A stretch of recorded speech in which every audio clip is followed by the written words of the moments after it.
All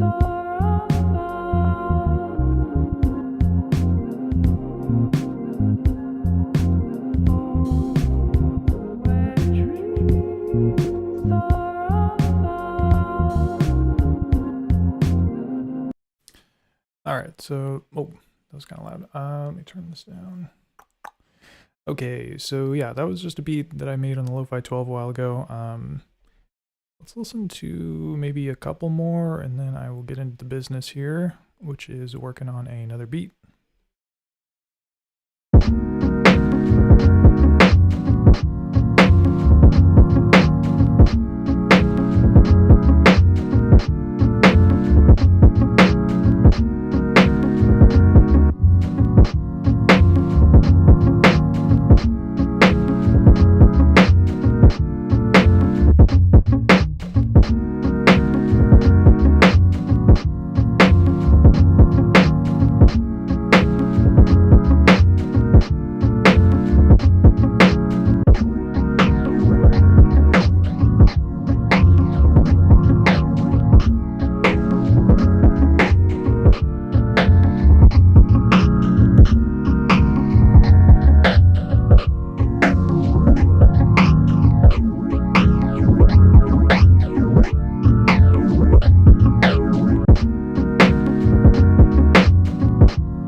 All right, cool. Yeah, that was another fun one. Okay, so let's get into the business here. So what I'm gonna do is start a new project. 55. Nope. All right, and yeah, so I have a plan in mind for today. Before I start making a beat, I do want to test out this this synthesis technique that I was experimenting with earlier. And yeah, basically, I made a video about the Lofi12XT and how to use it as a synthesizer, like a wavetable synthesizer. So you can load up like waveforms, like a square wave or saw wave or whatever. And then you can enable loop mode and play those back. So it allows you to basically synthesize your own sounds using the Lofi12XT, which is really cool. But I wanted to take that a step further and test out this concept I had about basically having multiple voices in the synthesizer play at the same time. So in the video I made, every synthesizer was on its own track, so the sounds were triggered independently from one another. But what I want to try to do is use the KO2 to send a Midi signal to the Lofi12XT and basically have it send a signal to multiple tracks at once so that I can play synthesizers that have like multiple voices, basically. So that's kind of the concept. We'll see how well it works out and if I can actually flesh it out, but that is the idea today. So first thing I need to do before getting into this is, well, actually here, I'll load up some basic waveforms and just show you how the synthesis works. All right, so we've got a new project here. Take a look at the sound. And we're going to load up a waveform. Click the button here, go up to the top. And so I've got these Adventure Kid waveforms. This is something that I talked about in the synthesis video that I did like last month or whatever. But yeah, so basically there's a bunch of these like really cool free waveforms that you can use to create these sounds. We are going to start super duper basic, and we're going to use a triangle wave. Yeah, so you have to press the OK button, then click the load button. Nice. Okay, and so you can see the triangle wave here. Doesn't really look like a triangle wave. It kind of has like a weird jagged edge to it. It looks very sharp. But yeah, regardless. I'm on mute. Dang it. But yeah, you can see when I play it, it's not really doing anything. It's just making like a little puffy sound or popping sound. So you have to enable loop mode, which is this button in the corner here. Now, oh.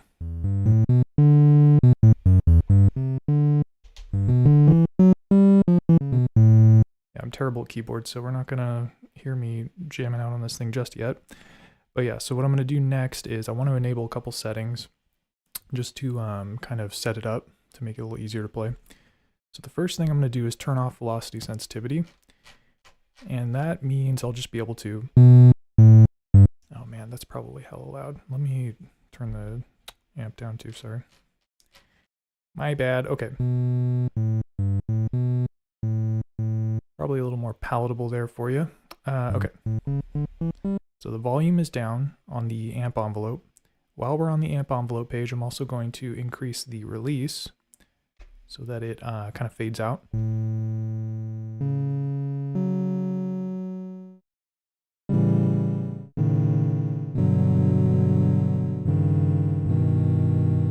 Still kind of noisy. All right, and then one other thing I want to do here is I would like to turn off this thing called 12-bit mode. So the Lofi12XT, it has this 12-bit mode. It's kind of like a filter slash effect, basically, that kind of like gives your sound a little bit of a lo-fi sound to it, I guess is the best way to describe it. It's supposed to emulate like old 12-bit samplers like the SP1200 and that sort of thing. I'm going to turn it off though, because it does not really help when it comes to synthesis and these waveforms. So that's off.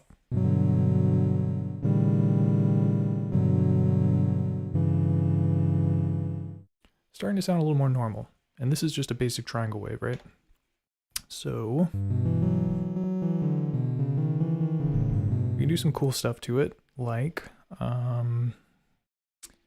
add a filter. Oh gosh, I don't know what I did there. Okay, function filter. So we can put a filter low pass. Add some resonance.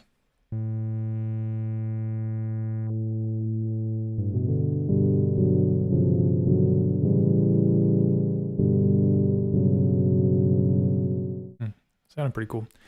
And then other things that we could do, which are interesting, is modulate it. So function mod. There are a lot of modulation targets on the Lofi12XT. It's quite robust in that regard. Let's do filter frequency.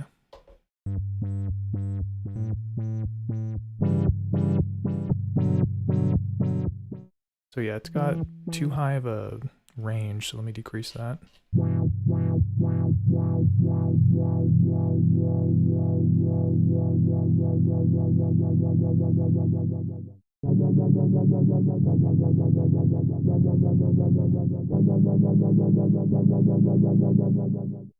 right, so we're starting to shape the sound a little bit. I'm going to turn on retrigger as well, so that the modulation starts when I press a key and not in its own, I don't even know how you describe that, timing, I guess. Now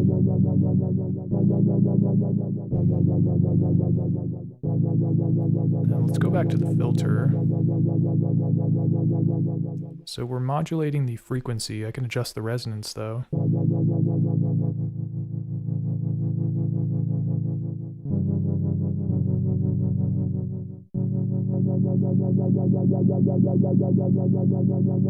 You get that nice wah wah wah wah.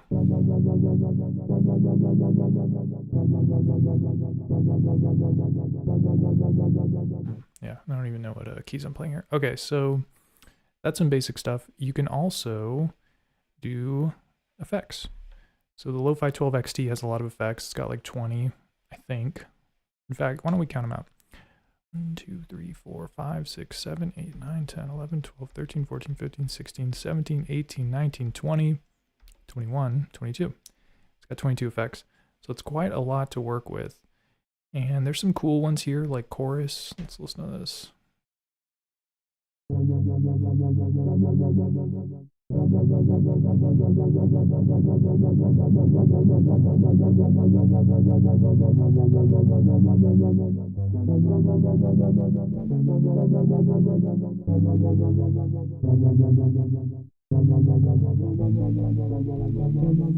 Yeah, so chorus is cool. They got the flanger.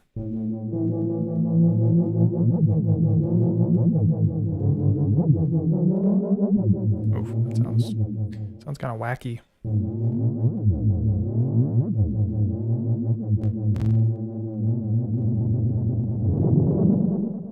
Okay, yeah, that's kind of gross. Not really sure how to use that. Phaser is pretty cool.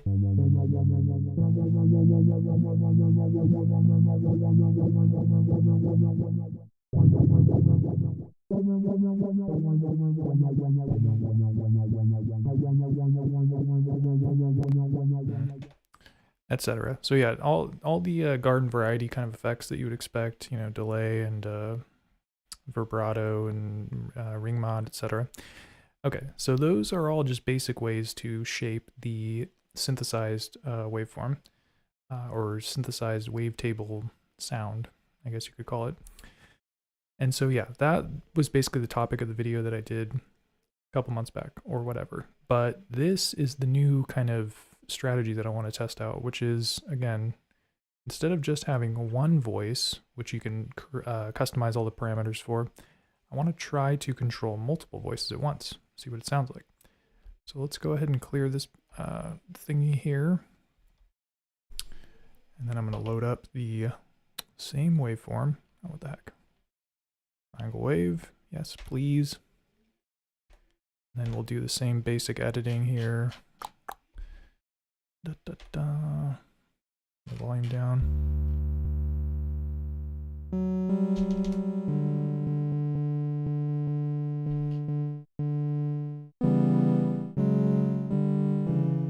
Okay, so now, and that's what the KO2 here is for, is going to be to send MIDI to this. So let's get that plugged in. All right. So yes, what you'll need is a MIDI cable, 5-pin, right? There it is.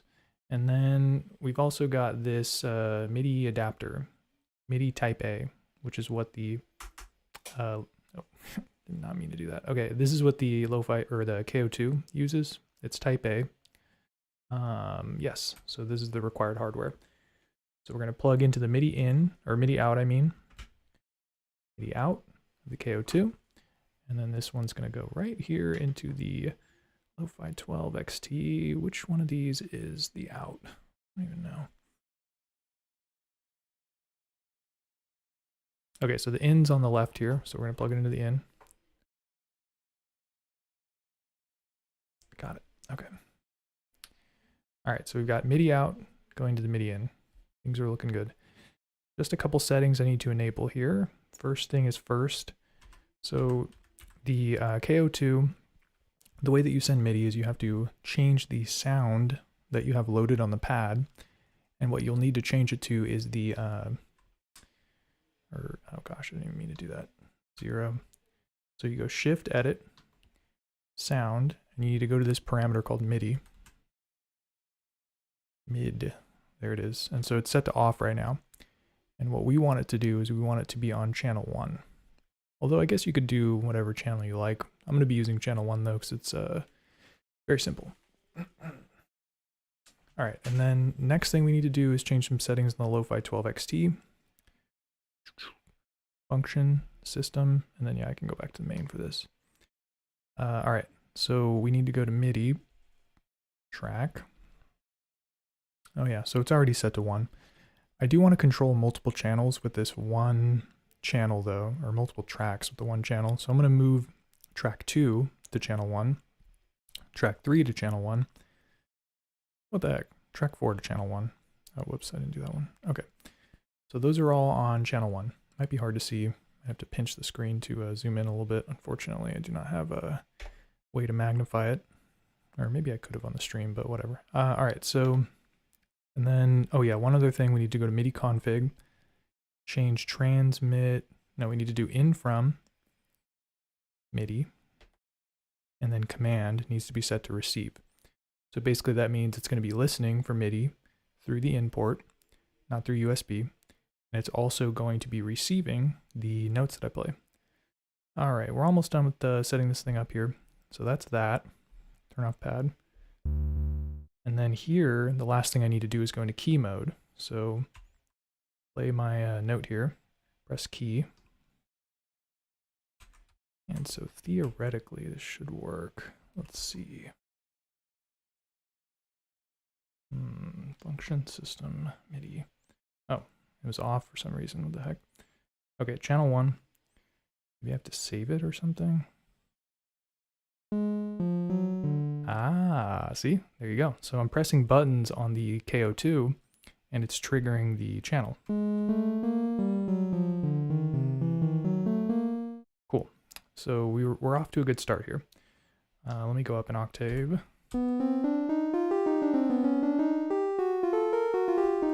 Lots of fun. Okay, so, but again, this is very, very basic.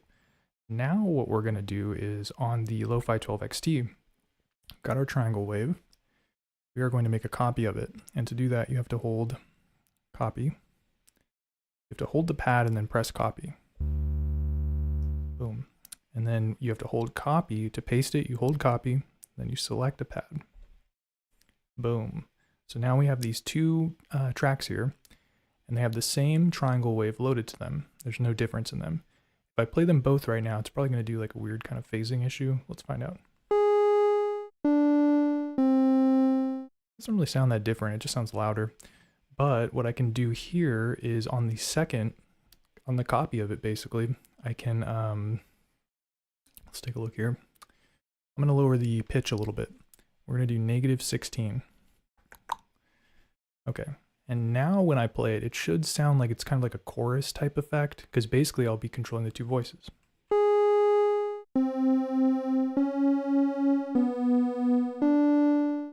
Yeah, you know what? This other one's a little too high. Let me go down an octave again.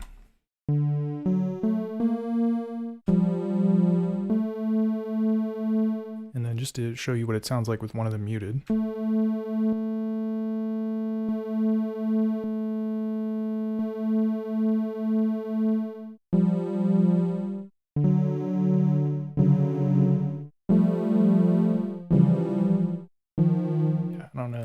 Chords, especially not on this little keyboard thingy. Okay, so this is a good start. So we've got these two different oscillators basically that are triggering simultaneously when I press a button. Let's copy another one. So we're going to do hold copy, press this pad. This is another copy of the triangle wave. And with this one, we're going to pitch it up. +16.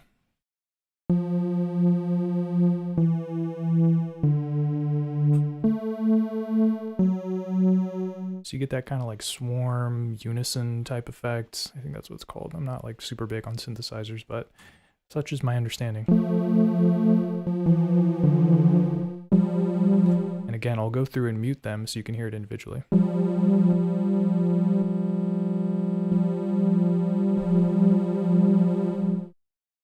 Nice. So yeah, you get some pretty interesting sound design options. It doesn't end there though. So what you can do next is, I mean, now that we have the voices being triggered independently, and they have, or not triggered, now that we have the voices that are stored independently that get triggered simultaneously, we can do all kinds of sound design stuff, like add a filter to one of them, for instance. Low pass.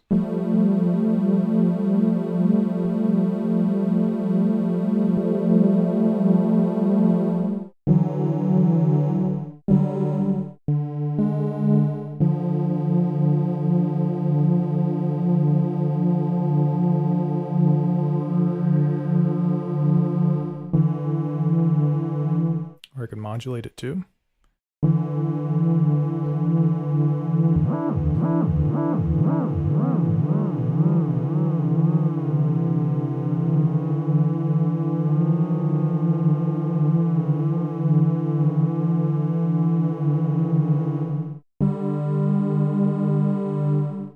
maybe pitch isn't the best. Let's try modulating the filter resonance.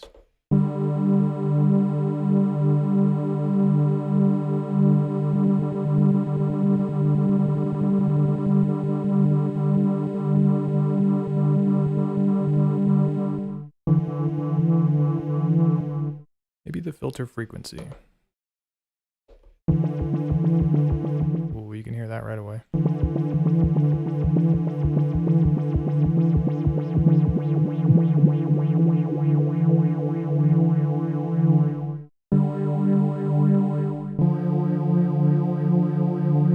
We're going to set it to re-trigger mode so that it's triggering when I press the buttons.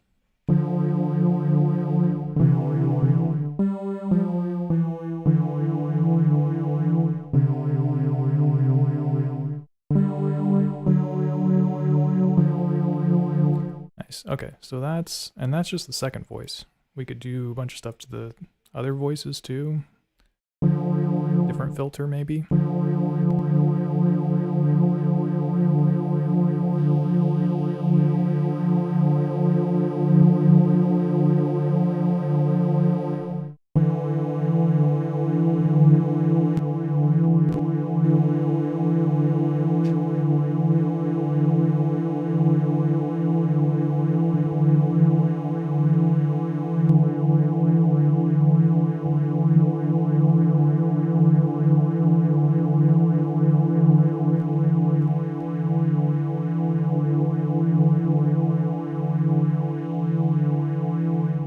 So this I have this like inverted low shelf filter, so it's kind of like high passing it sort of. And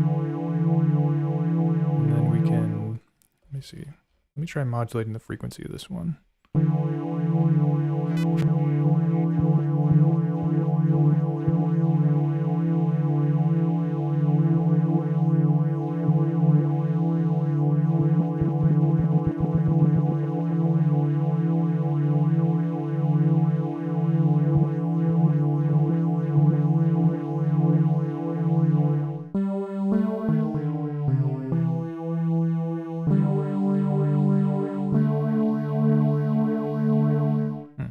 Very interesting. And then we can do some other cool stuff too. Yeah, the fun doesn't end when it comes to this technique because there's like so many possibilities. Now, this whole time, let me go to sound here.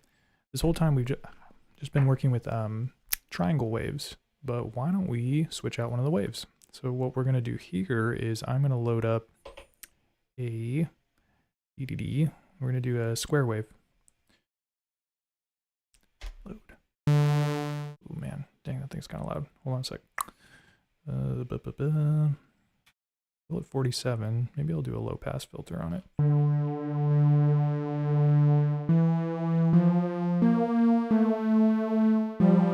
Hey, what's up, Simon? How's it going, man?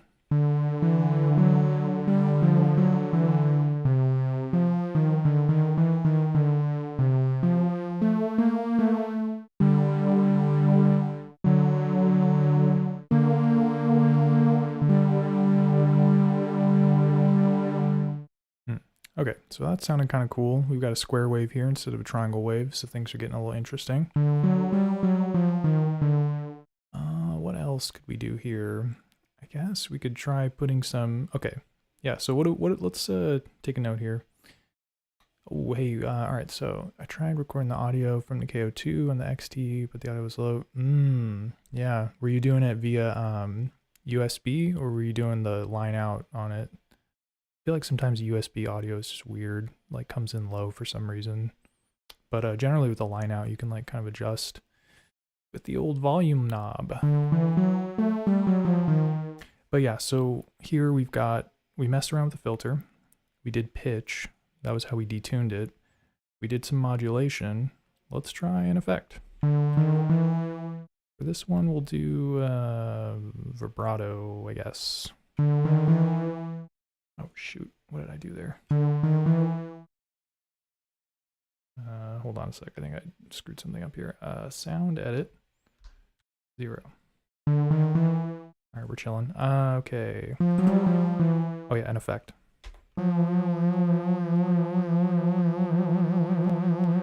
Sounds kind of wacky.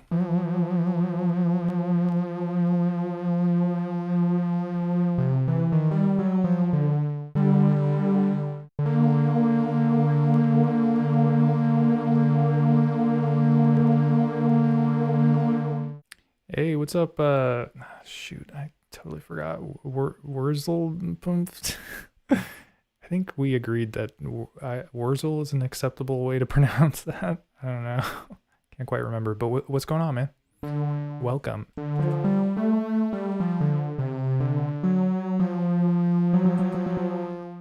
All right, so that's pretty cool stuff. That's the vibrato effect.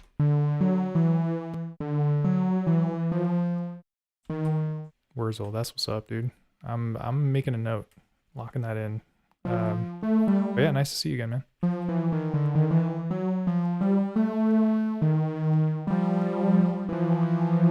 Yeah, this vibrato sound kind of interesting. Bad chord.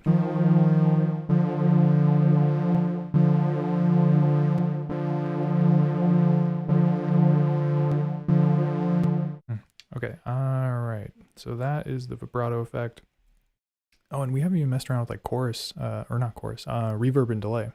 So the Lofi12XT has a reverb and delay sends. So we can adjust those from the amp page. And again, we've got 3 different voices with independent controls. So we could send one to reverb, we could send them all to reverb, we could send one to delay, we could send them all to delay. So again, you have these like really incredible sound design options, but might be too many options, to be honest with you. It's kind of hard sometimes to figure out what you want to do. Let's try putting reverb on one. Let's see here. I've ordered a Zoom live track that does, come on, yep. Dude, heck yeah. Yeah, I keep seeing really good things about that Zoom Live Track 6. It looks pretty awesome. It's like super compact and it seems like it has a lot of ins and outs, USB capabilities. Pretty neat stuff. You're gonna have to let me know how it is, because I might have to freaking pick one up myself.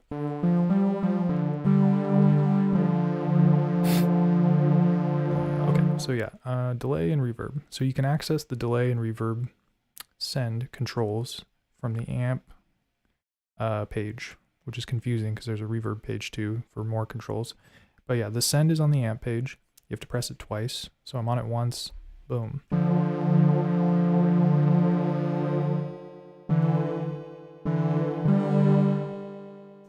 We're not gonna mess with delay just yet. Let's do reverb first.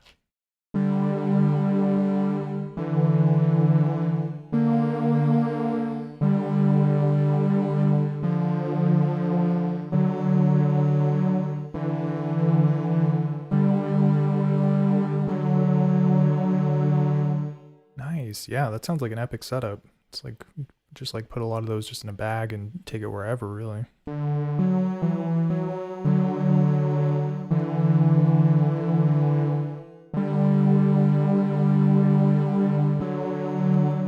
Nice. Yeah, that sounds epic, man. All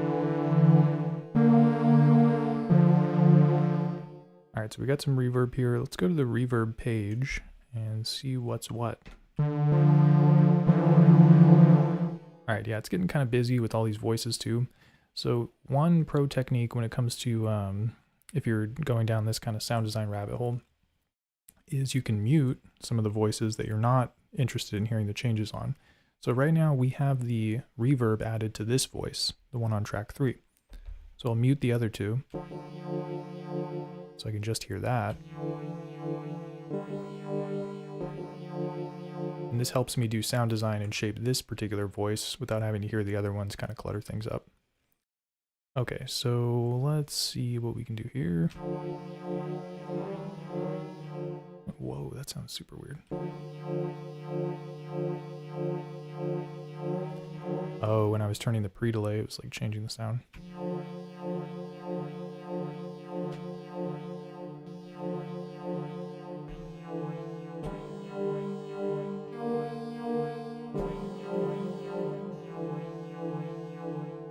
Oh, nice. Yeah, kind of like a pedal board type situation. Yeah, dude. That sounds awesome. And then yeah, you get the Lo-Fi 12 in the mix, dude. You're set, basically. You could probably like do all the drum sequencing and stuff from that. Alright, while we have this voice isolated, let's add some effects too. Let's try Crusher, which is like the bit crusher type deal.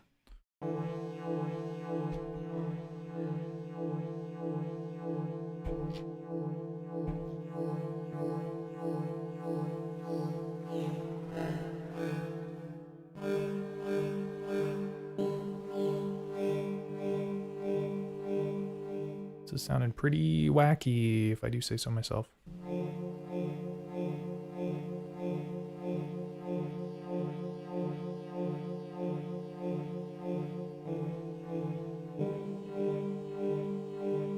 All right, let's hear it with the other voices. Oh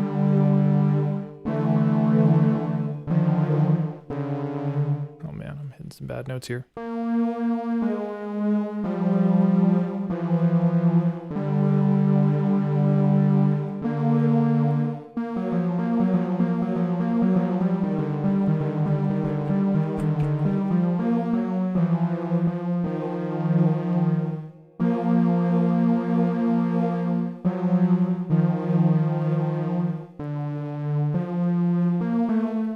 Novation circuit. Yeah, I never used that before. Is that like it's got like limited polyphony or something? That's what you mean by the voice limitations? All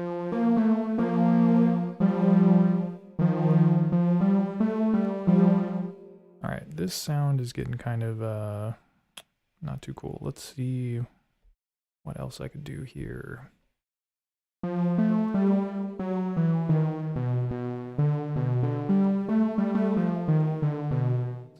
Let's try starting from a clean slate here. So we were messing around with these triangle waves. I got a square wave in the mix. That was pretty cool. Let's try some sine waves because that's a little more of a smooth kind of deal there. So we're just gonna delete everything we just did and start again. So just to run through the steps here. Go to sound, load up, sine wave. Set it to loop mode. Then go to the amp and make sure that the volume gets turned down because it'll be pretty loud. Turn on the release.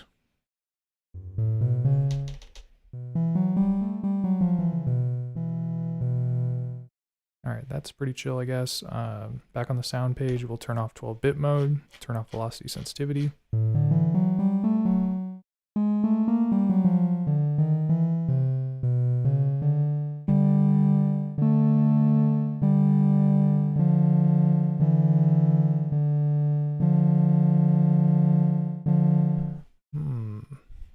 Tracks, but 4 were for one shots, 2 for the internal synth, 2 for extra. Wow, 2. There were 2 that just you had to be triggering it from external. That's kind of weird. Guess that just like requires you to have like external gear and stuff. But yeah, sounds like that number is, it's giving me a pocket operator flashbacks, traumatic stress of managing 4 voices on that thing. So yeah, sounds like you're making the right move, switching it up.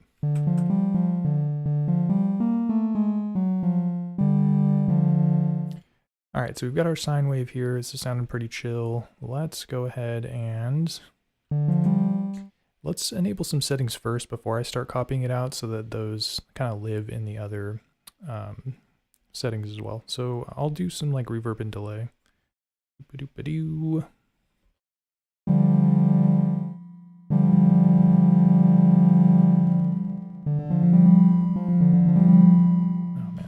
Is just sounding kind of weird. I gotta set that one up. And then the reverb settings here.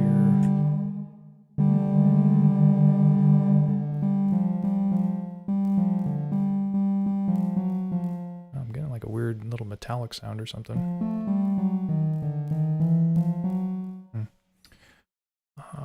Yeah, yep, blacken the 2 voices. Yep.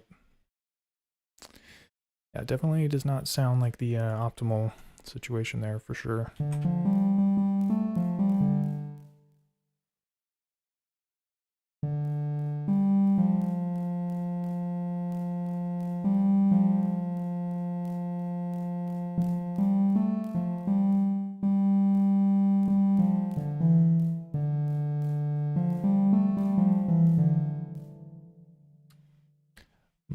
Yep. That's how you got the Lofi12XT. Heck yeah, man. Yeah, that thing's tight.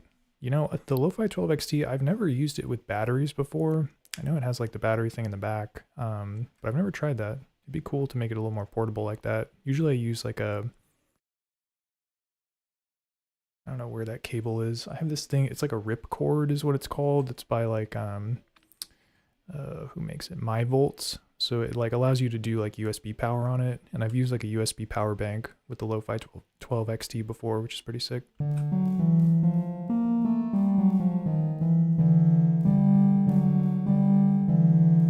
All right, this is pretty cool. Let's go ahead and copy this out a couple times. So we're going to do, okay, so to copy, you have to hold the pad down. Then, here, let me just sound page. All right, hold the pad down, and then you press copy. Then you hold copy down, and then you press blank pads. Boom, boom. And then in these ones, I'm going to detune it like I did before. Let's try more than, so before I was doing -16. Let's try like negative, oh man, this freaking knob is going to be the death of me. -21, I guess. And this one, maybe +31. We'll see.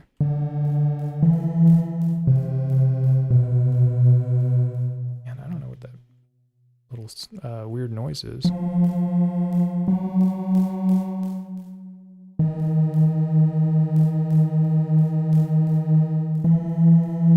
Strange artifact.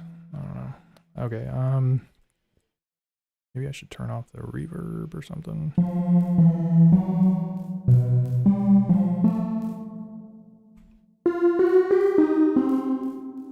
Ooh, that's probably pretty loud. Let me lower that down.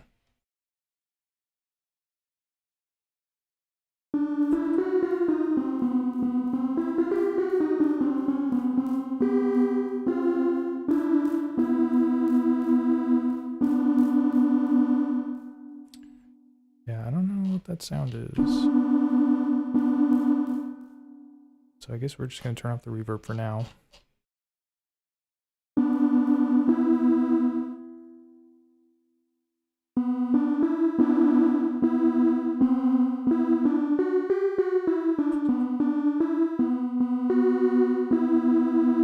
And then let's try adding some filters on some of these voices.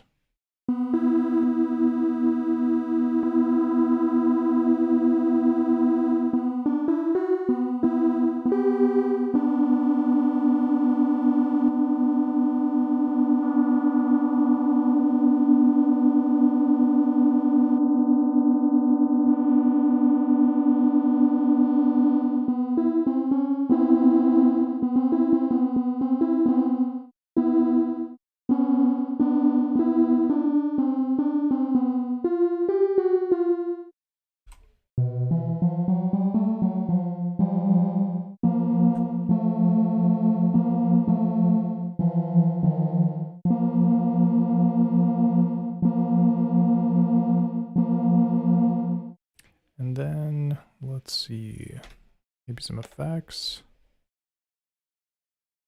Ooh.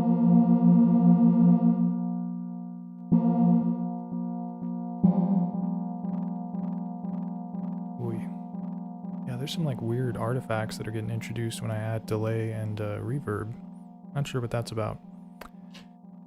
So I guess we won't mess with that. All right, vibrato maybe, or tremolo perhaps.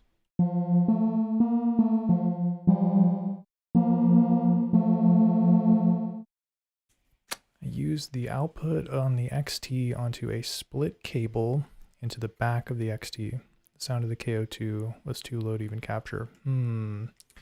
Yeah, that's I've heard that about splitters. Like if you, because basically what you're doing is the main out is sending like a signal, but if you're splitting it, you're basically getting the signal at like half volume to both sources.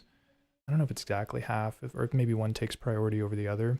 But yeah, when you're using a splitter, you will sometimes get like a reduced level.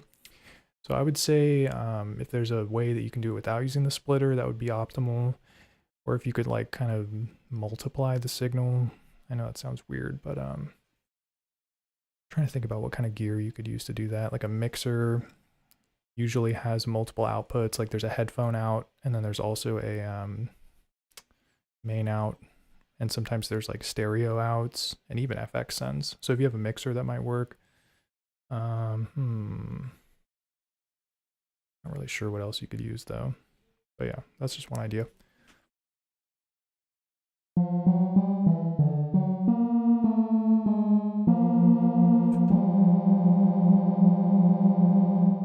Okay, some effects here.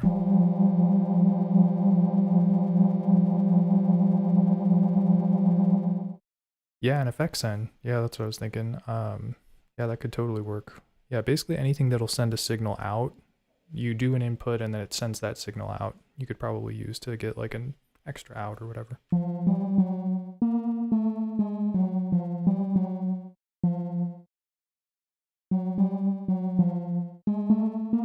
Oh, 3.5mm stereo too. Oh, so it's splitting it on the left and right channel. Yeah, that shouldn't decrease the volume. That's kind of weird. I don't know what, trying to think about what that might be about. Do you know if maybe, okay, wait, actually, let me double check here. So the output of the XT into a split cable, or wait, you mean the output of the KO2, right? Yeah, I tried recording from the KO2 onto the XT. Maybe the KO2, you might have to adjust the settings on the Lofi12XT maybe to, oh yeah, no worries. Like if you have the inputs, making sure these things are cranked, like these two like left and right record volume things. And then I feel like you can maybe in the record settings, all right, I'm gonna do this. I hope it doesn't cause like a feedback loop or something. So record from here. No, there's not really a way to adjust it from this screen. You have to use these knobs. So yeah, maybe just like check these knobs and see if like they're cranked up or not. And if they're not, then it might be just coming in super low. Oh, nice, dude. Heck yeah. All right, cool. Yeah, glad I could help with that. Right, what the heck was I doing here? Oh yeah, trying to add some effects here. Tremolo, sounding kind of cool, I guess. And those weird artifacts, those things gonna drive me crazy. Let's see.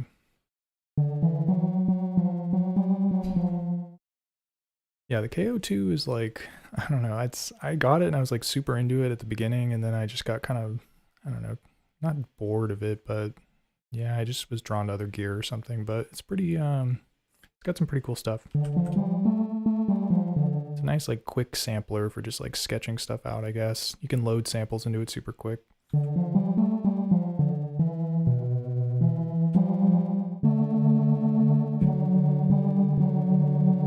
All right, what are we gonna do here?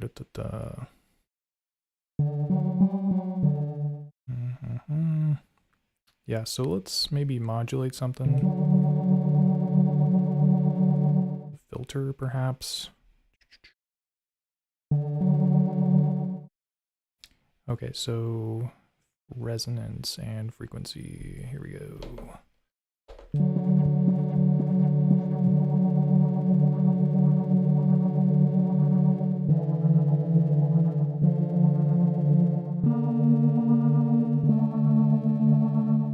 Dang, that sounds kind of cool.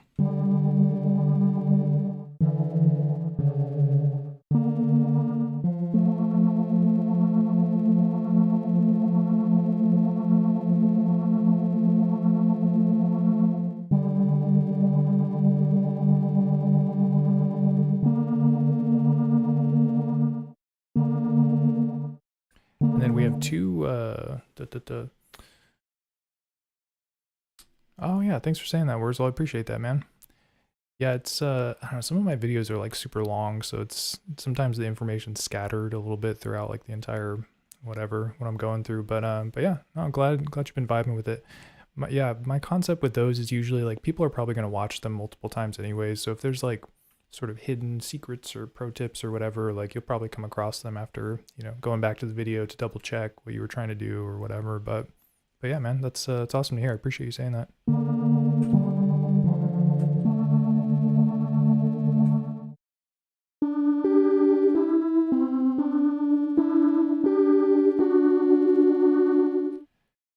Yeah, dude, this thing, I feel like it has very, very robust synthesis capabilities. The wavetable stuff, you have modulators, you've got a ton of filters. Like, I don't know, I feel like there's like really crazy potential for it, but I'm not like super savvy when it comes to that kind of stuff. I don't really have a lot of synths, so I'm sort of just figuring it out, but yeah, I feel like there's a lot of potential. Don't sleep on it. That's my advice.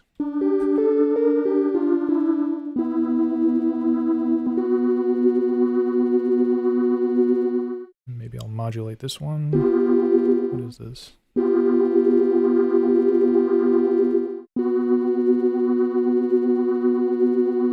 Let me try the resonance on this one. Ooh, that sounds kind of cool.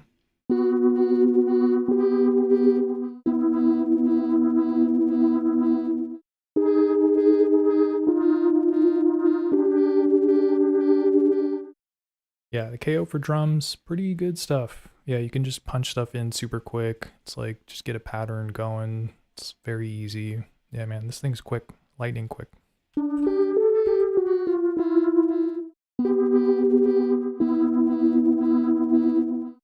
Okay, we're gonna select this.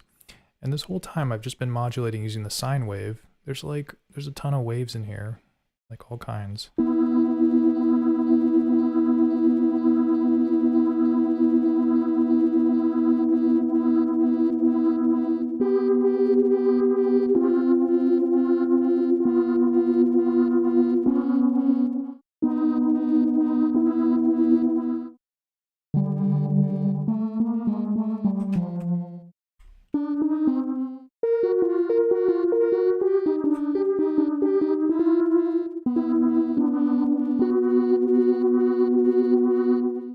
Okay, so that's that.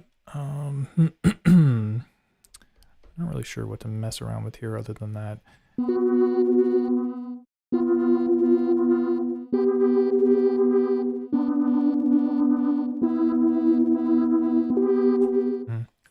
Okay. Dude, XT mixtape. I've been thinking about it, man. I've got like a million beats that I've halfway finished on this thing. I probably have enough to do, yeah, like probably a standalone project. I did something like that for the Pocket Operator, where it was like a beat tape with like just beats from that. And yeah, I think I will eventually do something where it's just Lofi12XT beats. That'd be cool if I like recorded them all using like the mixtape mode too for like extra swag points basically. But yeah, I'll probably do that eventually.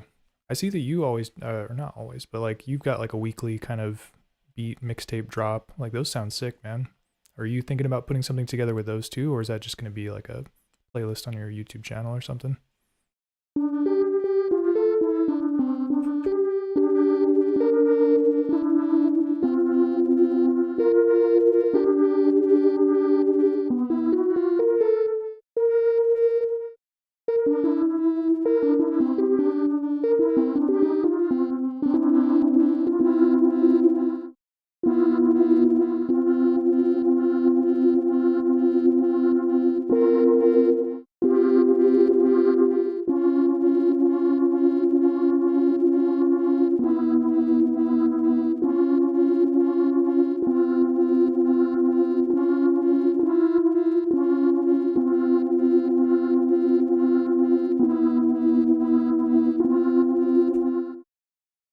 I like those notes. Okay.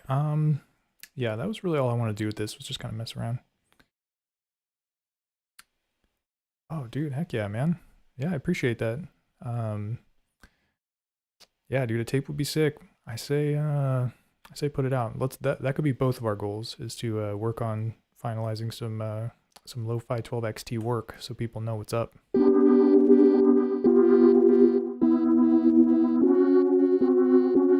All right, so yeah, that's basically synthesis on this thing. Just wanted to run through that. I'm probably going to do like a more detailed video where it's more concise, but just wanted to sketch out some concepts. Let's go ahead and we're going to nuke this. Okay, bye. All right, and then I think I'm done with this thing too. Really, I just want to use it as a MIDI controller, which is like so ridiculous. But yeah, I want to make a beat on this by itself. So let's get this thing out of the way. This isn't going to make a lot of noise or anything.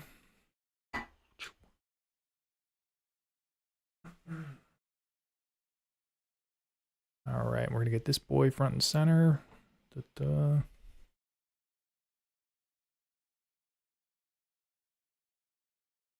Okie dokie, let me just focus.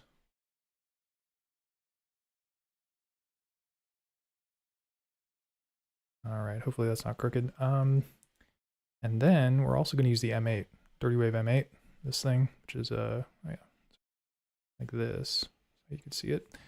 And on my camera, but yeah, so this thing's cool. I'm just going to use this to load up samples actually. So I'm not even going to like program any beats on it or anything, which is normally my approach when it comes to making music on the Lo-Fi 12 is I really don't save a lot of sounds in the folder architecture. I mostly just bring stuff in that I want to hear using other samplers. That's kind of my problem, is that I just use a bunch of samplers. Okay, so we're going to do new project.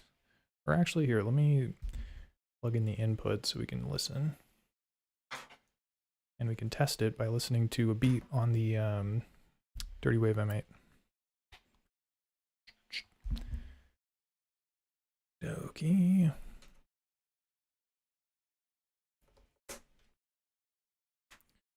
All right, can we hear this? Is the $1 million question.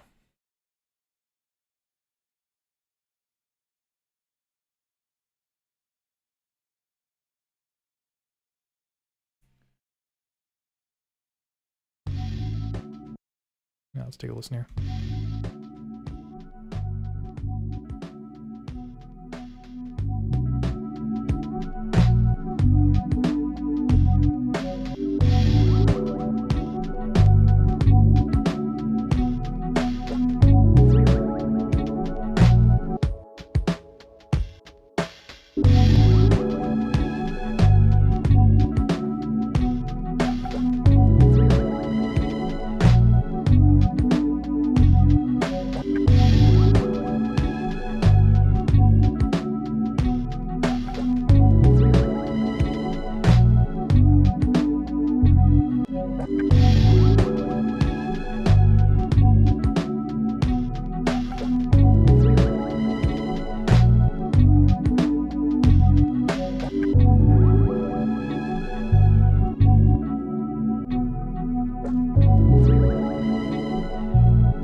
Cool. So yeah, I think that was the song for the video that I put out today. Normally I edit it throughout the week, so I kind of forget exactly what it is, but I'm pretty sure that's the one. So be sure to check that out if you're interested in learning how to sequence slices on the M8, which could be tricky. But yeah, so what we're going to do is let me load up a brand new, because like I mentioned before, we're just going to be playing sounds off the M8, which I'll then record into the Lo-Fi12XT.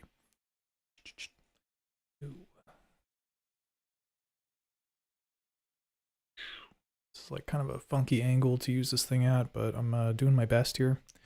All right.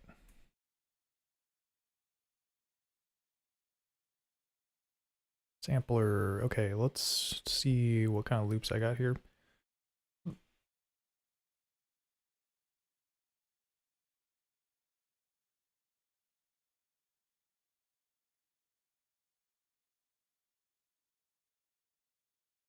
Radiant Dawn. Let me check this one out.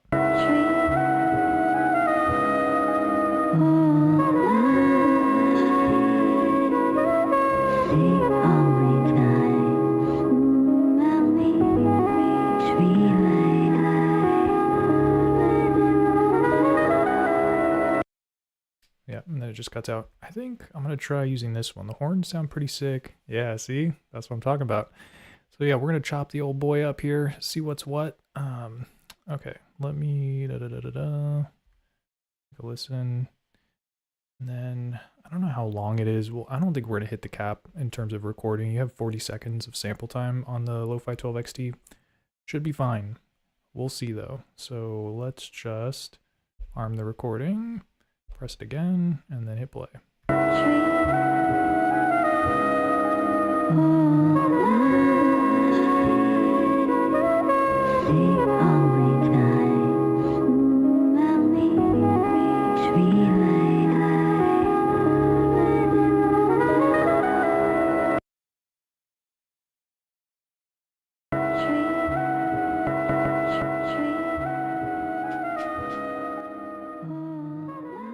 Okay, so yeah, once I save a sample in this thing, generally I turn the velocity sensitivity off so that I can just hear it fully maxed out on the volume and not have to press really hard on the pad.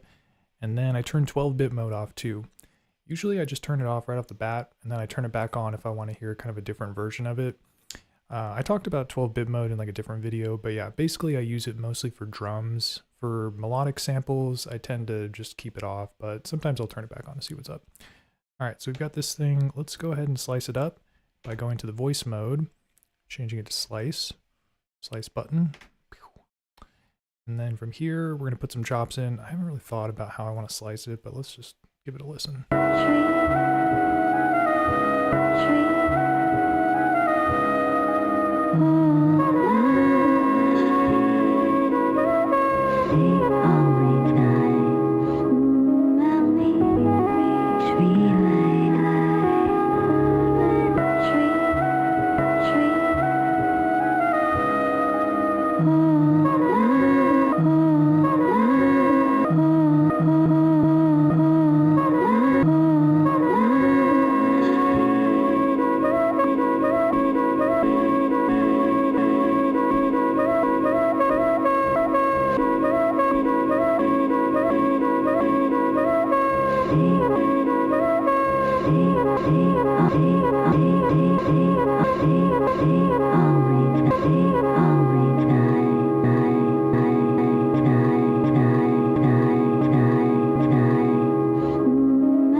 Dude, that's the chop right there.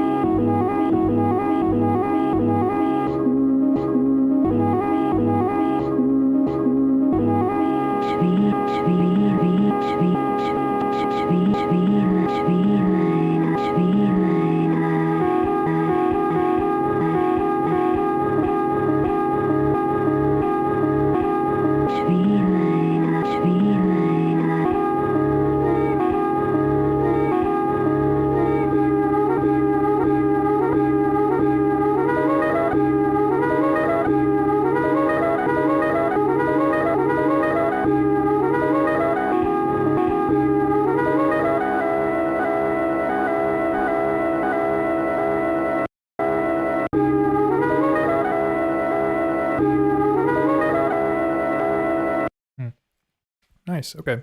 So I got through the whole sample and I still have a couple extra slice points left, so I can chop things up even more if I wanted to.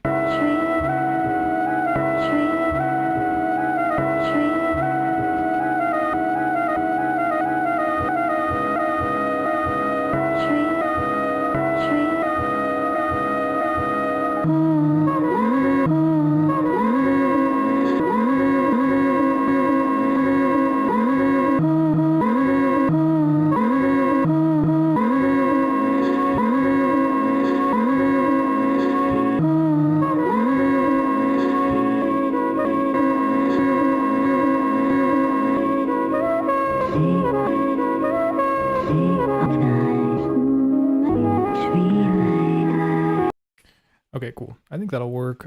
We got some extra points here, but I'm not going to use them. Yeah, this is an interesting sample because it's like you kind of can't rely on like the drums or transients or the way like a kind of normal, I guess, sample would work. You sort of have to just like find points that are interesting instead of using like whatever, chopping it by the transient or whatever. Okay, so this is sounding pretty cool. I'm going to press the back button to lock these in. Boom. Add mode. Got them all out here. And then the Lofi12XT, you have to set everything to like a choke group if you want it to like mute each other out or whatever. So we're going to do that. Let's see how fast I can do this.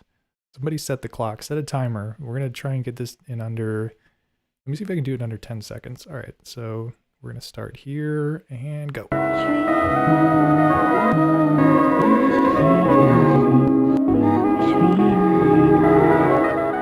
Ayo, dang, that was probably like, I don't know, I kind of screwed up the beginning you saw, but yeah, that was quick.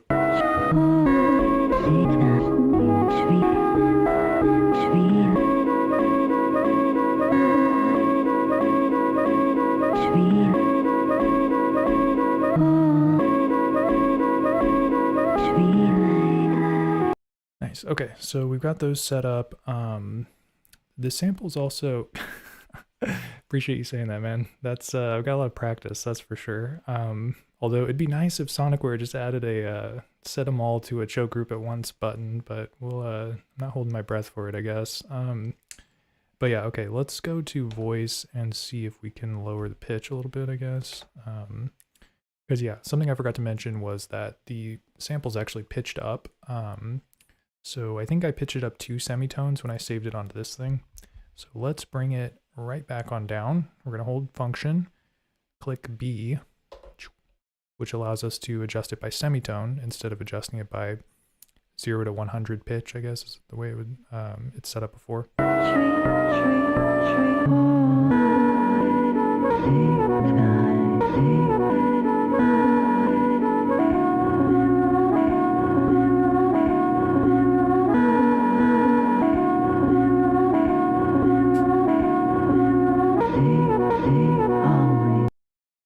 Yeah, so it sounds a little more natural, I guess, down to the correct pitch, but we can always mess with it later. Okay, so let's go ahead and get a simple sequence jammed out. And then what I can do is, because that's normally how I work on this thing, is I'll do the sample chops first, put out a basic pattern of it, and then from there I'll start adding some drums so I can hear how the drums sound with the samples. And then I'll go back to the sample chops to kind of fine tune and maybe create some alternate sequences or whatever.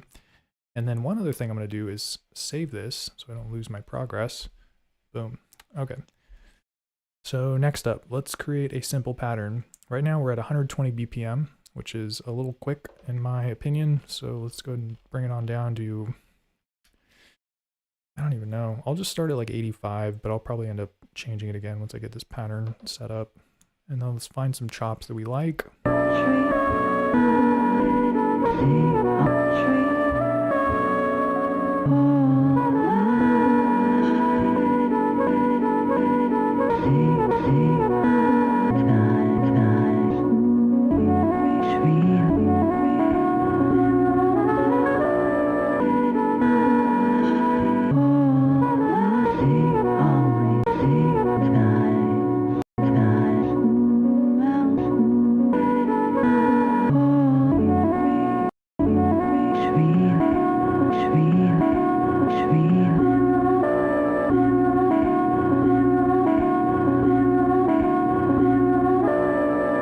That's going to be it. So and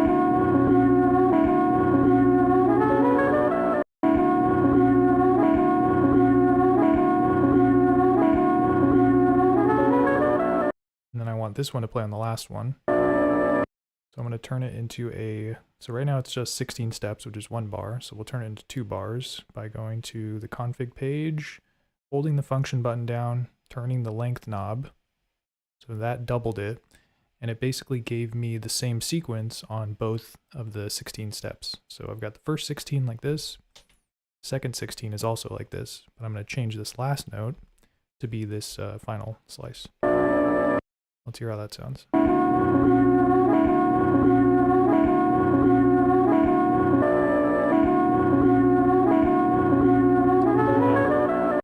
Let me try something else here.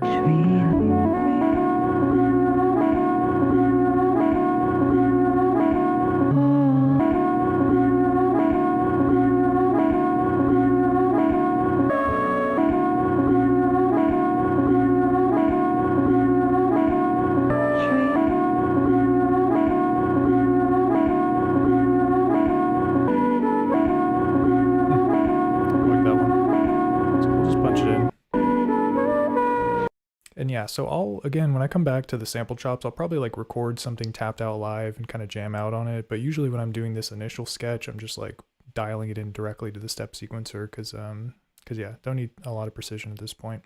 Okie dokie. So let's go to our next track here and we should load up some drum sounds. So I'm going to use my M8 to find some samples.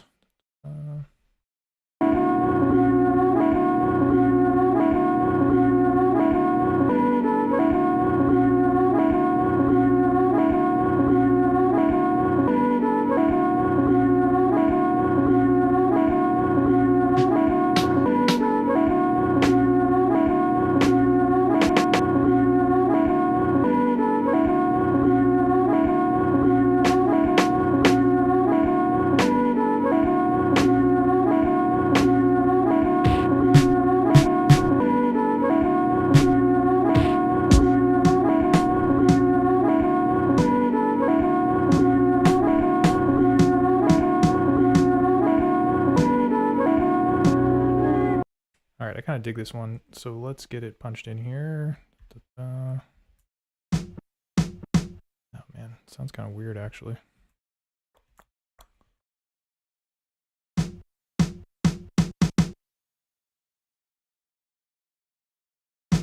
Sounds weird, but we're gonna go with it. Okay, so let me record it in.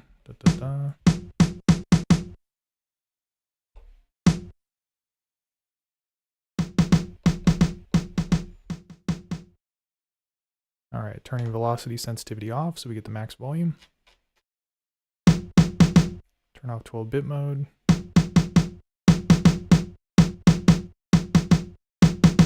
It sounds pretty similar, so I'll just keep it on.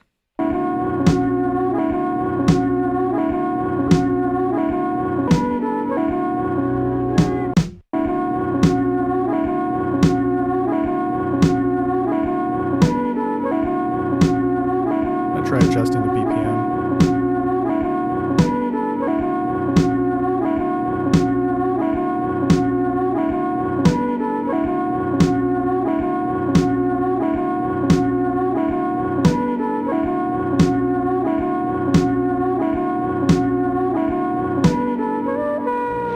All right, I like 89, so we're gonna keep it there, and let's, yes, exit.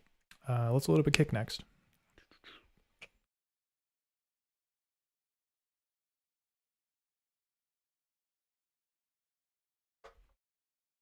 And yeah, you're probably wondering like, well, why don't you use the file system and folder architecture, whatever, in the Lofi12XT instead of using like an extra sampler? And well, the first reason why is because I don't know, I just have everything set up on my other samplers with like the SD cards and storage and stuff, so it's easy that way.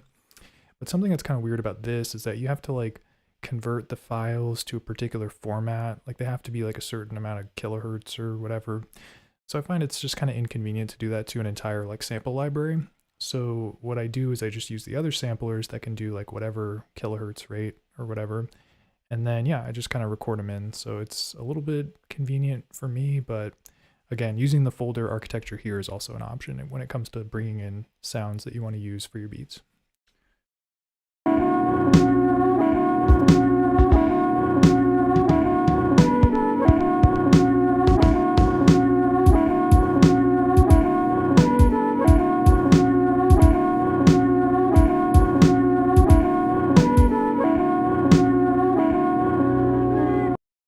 All right, I like this kick.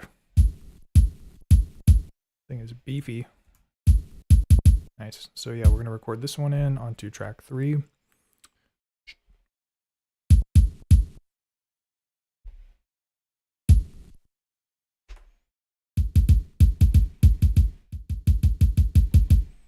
Cool. And then, so on the other tracks, I was turning off velocity sensitivity because I wanted the max volume.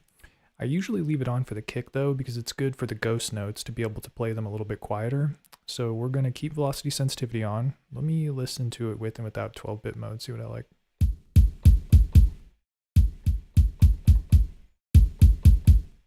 Sounds pretty similar, but 12-bit mode's a little punchier, so we'll keep it on.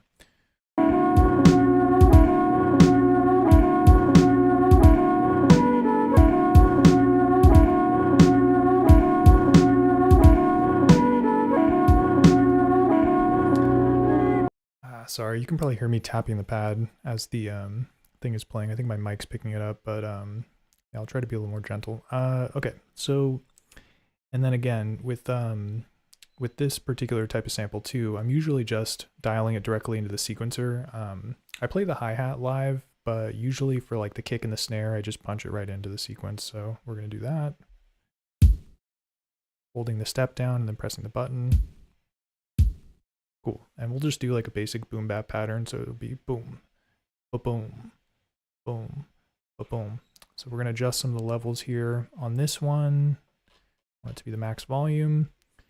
This one is the one on step 8, which is here. So I want this one to be quieter. It's already at 47 velocity, which is pretty good.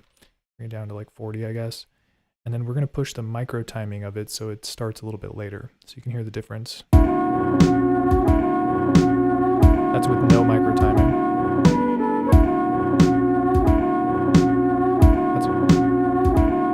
That's 30% micro timing.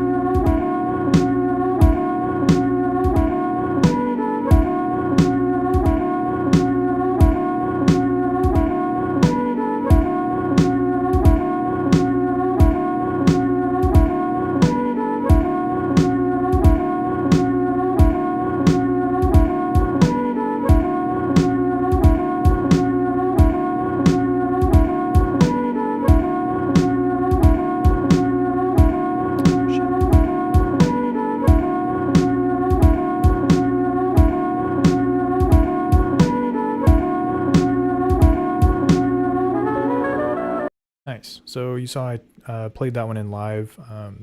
It's good to play that one in live, I think, because it doesn't really need to land right on the step. I mean, you can bring it in a little bit later. Yeah, drums. Yep. Yeah, with drums, you don't really have to reinvent the wheel and do something like super complicated. I know some people spend like a lot of time programming epic sequences, which is tight, you know, that you can definitely get some pretty sick elements. But yeah, sometimes just keeping it simple and, you know, using your skills to do like the other aspects of the track is the way to go. Nice. Yeah, doing drum breaks. Yeah, I don't mess around with drum breaks that much, but those are really good on this, particularly because you get it all in one track. So you're not like consuming like a bunch of tracks, having to deal with managing, you know, the sounds and stuff. Because if the drum break's just on one track, that's all you need for your drums basically. So it's a good strategy for sure. Okay, so we got the kick here.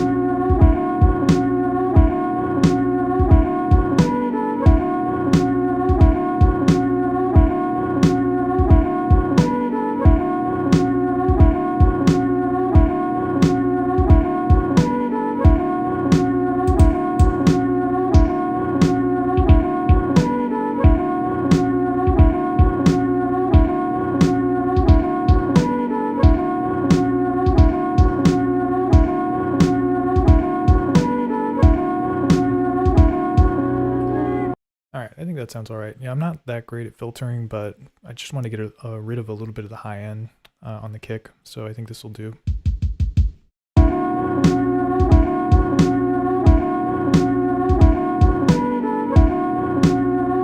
Nice. Yeah, that sounded pretty dope so far. Let's go ahead and yes. All right, next up is the hi-hat. Let's see what we can find here. Oh, what the heck did I just do? Exit, yes. All right. Sampler, load, drums, hat, closed.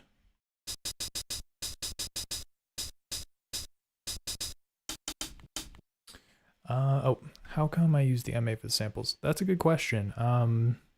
Really any sampler would work. I like the M8 though because it's super portable, so it's easy to take with other things. But yeah, in terms of using it for samples, I don't know, it's just got like a good folder architecture. It's got an SD card. Yeah, I've just got like my sample library kind of organized really well in here. And then that way I don't have to deal with the sort of like kilohertz sample rate type stuff that you have to deal with on the Lo-Fi 12 when you're adding samples to the SD card. So I find this, it's just a little bit easier to use this thing instead of internal storage. Just my opinion though. Okay.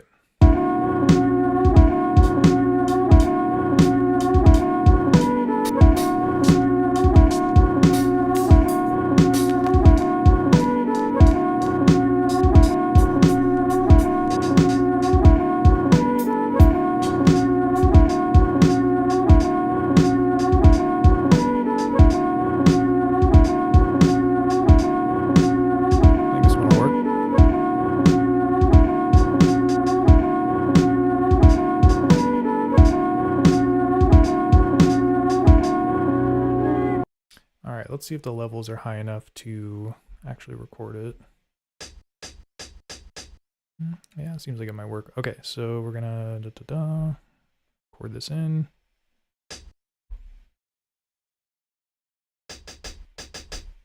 Nice, okay, so that sounded pretty good. Alrighty.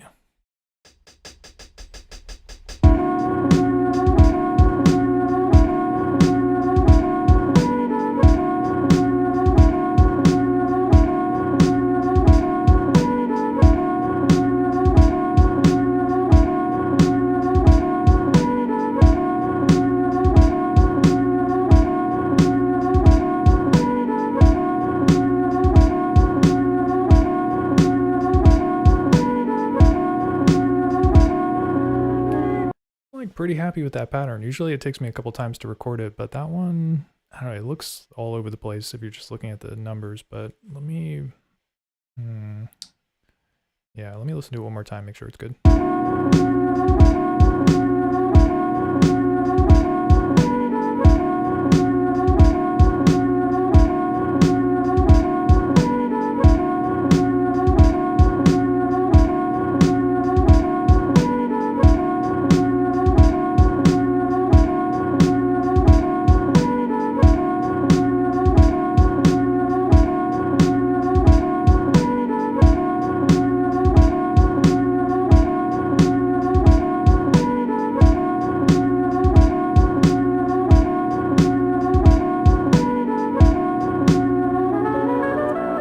Nice, okay. That turned out pretty good. And yeah, usually when it comes to these, I kind of just like click through the steps and make sure that the levels are kind of matching in terms of like the main hats should all be around the same velocity, and then the ones that are on the off notes should also be around the same velocity. So for this one, it seems like it was like 70 to 80 or 70 to 90 maybe that the main ones were at. And then the off notes were all like 15-ish or something. This one's 17. This one's 16. This one's 33, which is pretty loud. And then this one's 16. So they're all kind of within the same range, basically. Okay, so that's the hi-hat. I kind of want to open hat too, so let me like get that. Let me try to find one.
I feel like this one might work. Let me try pitching it down though.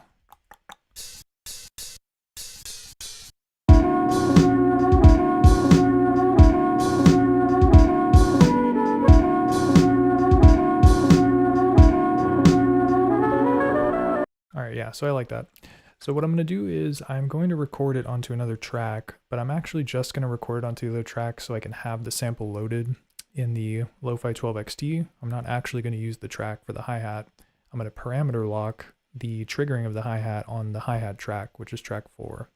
So it's kind of, I don't know, it's the only thing on this device that's a little bit tricky to do is playing multiple different samples on the same track. Yeah, it's not super intuitive, but we'll go through it together. So let me just record this in real quickly.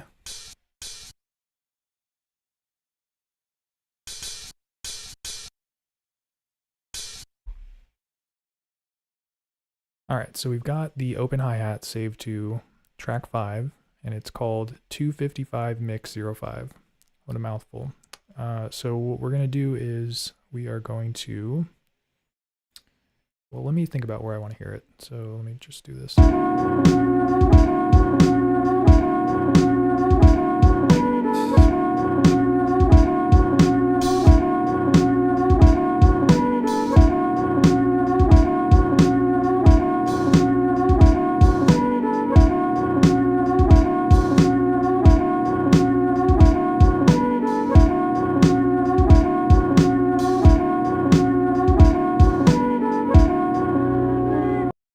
Tough call. I kind of want it before the second snare, but then I also kind of want it at the end too.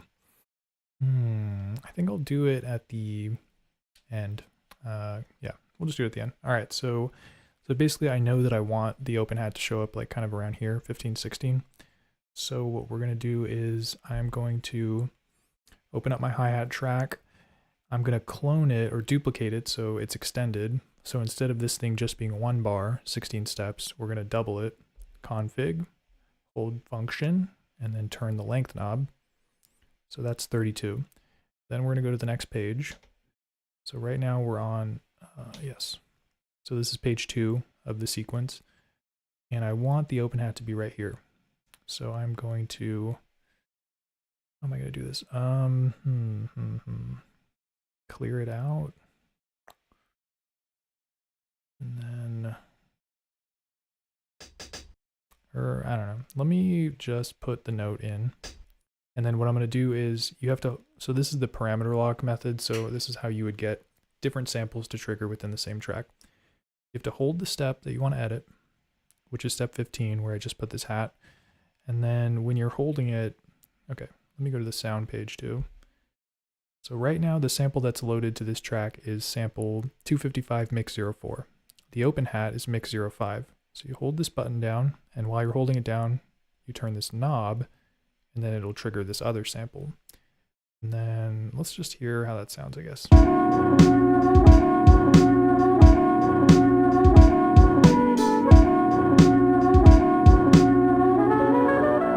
So you can hear it kind of like cuts off really quickly. It doesn't like hold. So another thing that we could parameter lock is the envelope that controls the release of it. So I want it to be more of a tss instead of just being a t. So we're going to go to amp, hold this down, and then I'm going to control. So again, this is the parameter lock. You hold the step down, then you adjust the parameter. So we're going to increase the release of this. Let's see what that's like. That's at, I think it was at 80 or something.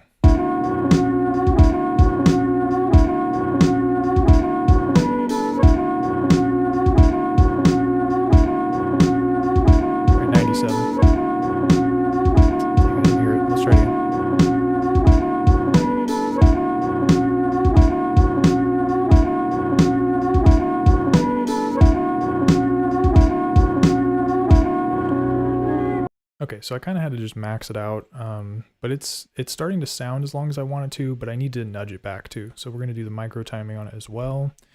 And yeah, I'm going to rely on some of the other notes micro timing to help me figure out what to put it at. Okay, so this one.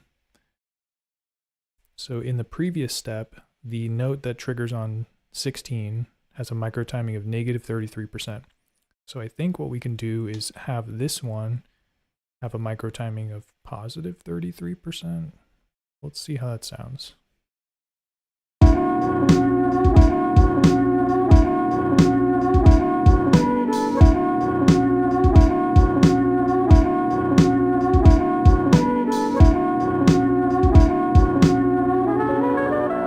I think the timing's right, or it's probably as good as it's going to get. Maybe I can move around a little bit. I'll do 36%, so it's even later. And then I'm going to decrease the volume too, because I think it's a little loud. So this one we're going to bring down to velocity of 41.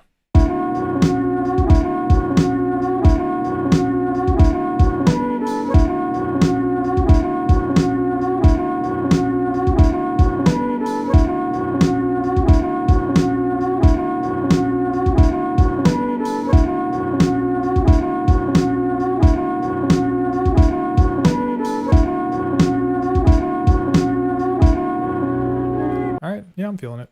Yeah, I appreciate that, Simon. Yeah, let's, I'm not gonna spend all day working on this hi-hat because that would take forever, but yeah, so we're chilling. And yeah, so basically by doing that, I didn't have to burn track 5 just for the open hat. I recorded it here just so we could have it saved, but then I have it on track 4. So very convenient. So what we're gonna do for track 5 is I'm just gonna get rid of it. Yo, what's up, XX, double X, Dos Equis? Not sure what you go by there, but how's it going, man? All right, so we're gonna clear track 5, all because we don't need it anymore. Okay, what's next? I think we need probably some bass. Let's hear.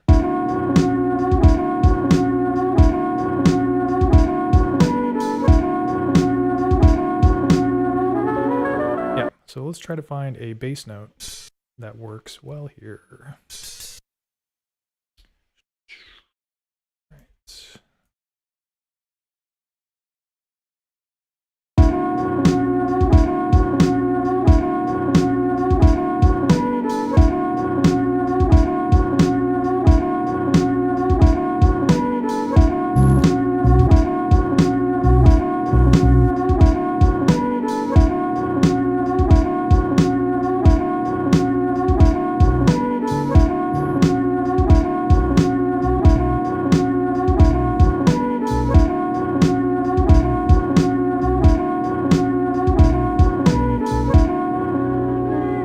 Oh, you're talking about turning on the high pass filter, but then keeping, yeah, I forget what that was exactly. Yeah, I think it was like a high pass filter, wide open, and then you just turn up the resonance. Is that the trick you're talking about?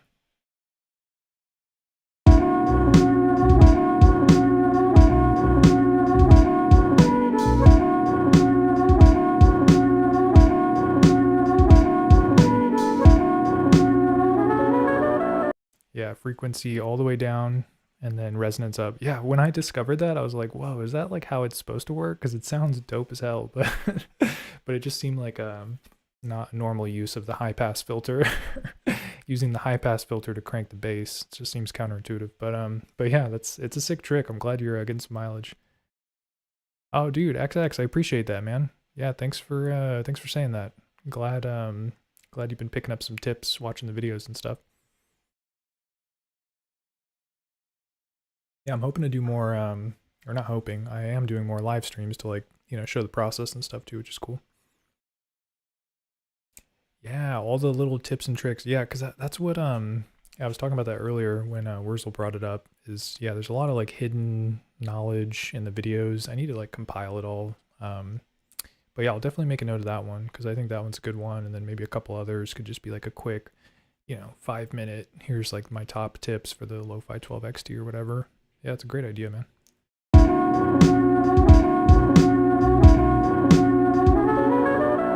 All right, so we're gonna record this bass in. It's a little low, let me turn it up.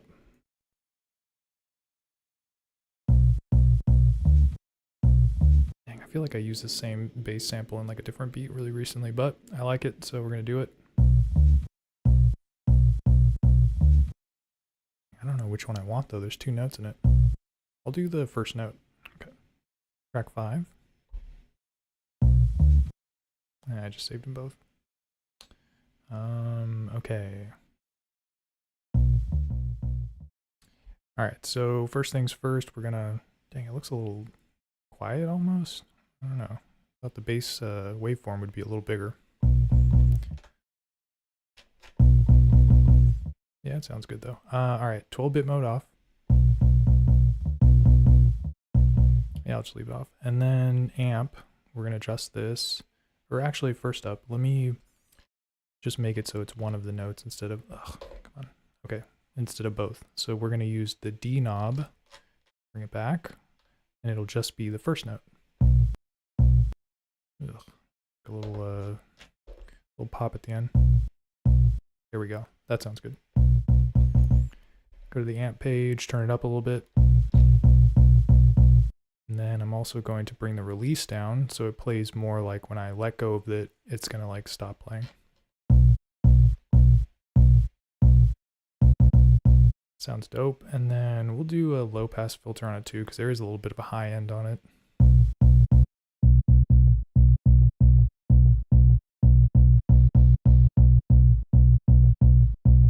Nice. Doesn't need to be too crazy. All right. And then let's, I guess, try to jam something out here.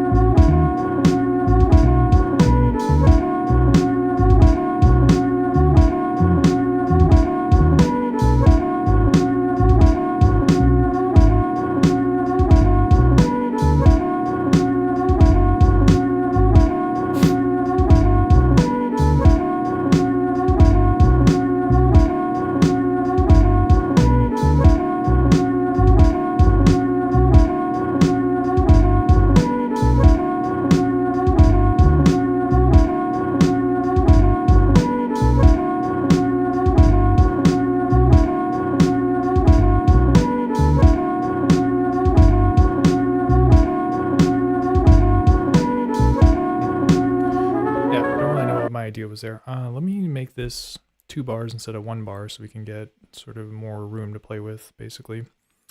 What do you think about the Sonicware new product called the Expressive Drum Synthesizer, SiDrums?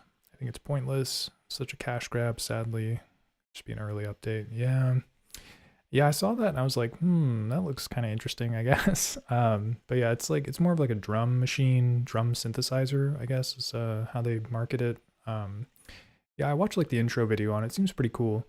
Honestly, it'd be cool if, yeah, some of the features that are on there end up getting implemented in the Lo-Fi 12XT, because they had this one, like I think in the video, the guy was like, he was controlling the low pass filter frequency by like pressing down on the pad. Like if he pressed hard, it would like cut off more. And then if you let go of it, it would like cut off less. So it was like, it's kind of like on the Teenage Engineering KO2. It's got like the pressure sensitive keys that you can manipulate effects with and stuff. And I was like, dang, that would be so cool in the Lo-Fi 12XT if you could like do performance with like the sensitivity of the pad to control parameters or whatever. But yeah, I don't know too much about it. I'm sure there's a market for it though if they're, you know, releasing it. But yeah, it would be nice if we got some updates on the Lo-Fi 12XT, but I'm sure they'll come eventually or something.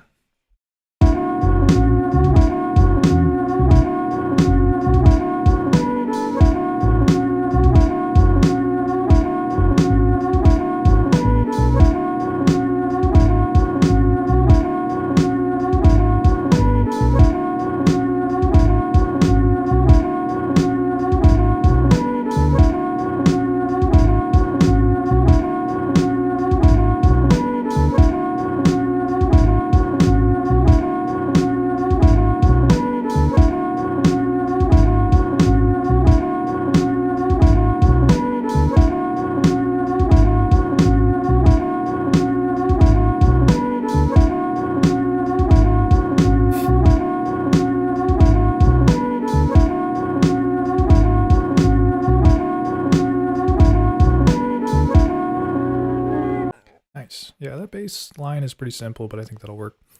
Yep. Yeah, the performance mode. Yeah, that would be sick. But yeah, Sonicware, they make cool stuff, man. It's yeah, they've got a cool catalog. A lot of interesting like synthesizer type stuff that I don't really mess around too much with, but looks cool. But yeah, it means they're doing well and probably gonna be updating for sure. Oh yeah, dude, thanks, Nikki. I appreciate that. Yeah, no, the Lo-Fi 12 videos have been fun to make. Glad you're digging them. Appreciate it. All right, so with this, so there is something interesting going on with this particular sequence. Here, let me mute everything so you can just hear the bass. Pad.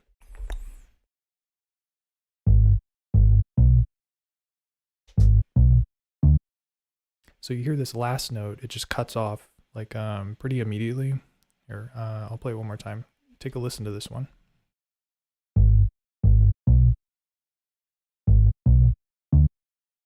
Hear how it just dropped off? So basically what's happening is when the sequence gets back to the beginning, it's like just stopping the playback of this note. So what this note is doing is it's obeying the whatever the release I have set is, which the release is very low because I want it to just, the bass to just disappear once I stop pressing the pad basically. But it's kind of screwing up this note here. So what you can do if you ever run into a situation like this is you can parameter lock a higher release time so that the note plays out a little bit further. I'm going to hold this down, and then we're going to increase the release. Let's try 50, see what that does.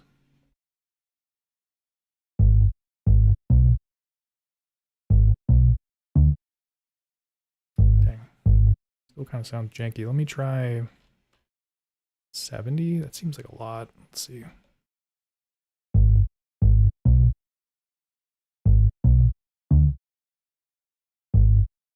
Sounds like it's sustaining a little bit longer. Let me take a look at this note and see. Oh, so the note's at negative 29% microtiming, so I might have to put this parameter lock on the step before it. Let me try that. We'll do it up to 50.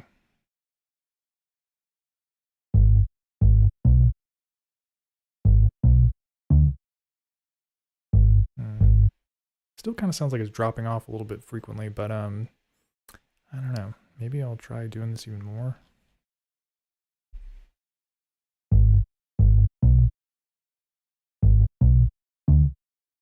It's kind of a tricky one. I'm still trying to figure out exactly how to deal with these notes that are at the end of the sequence that kind of drop off quickly. This workaround sometimes works, but maybe not as effectively. But let's take a listen to the sequence.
Nice. Okay. I think that baseline's getting kind of interesting there. Okay, let's see. Yeah. Time stretching feature. Yeah. Yeah, the time stretching, that would, I feel like I hear people asking about that a lot, so I'm sure it's on their radar. I don't know how doable it is for them though. Do have a problem with the setting to be the master, and for example, yep. You're talking about like the MIDI sync. You're trying to MIDI sync it with a synthesizer.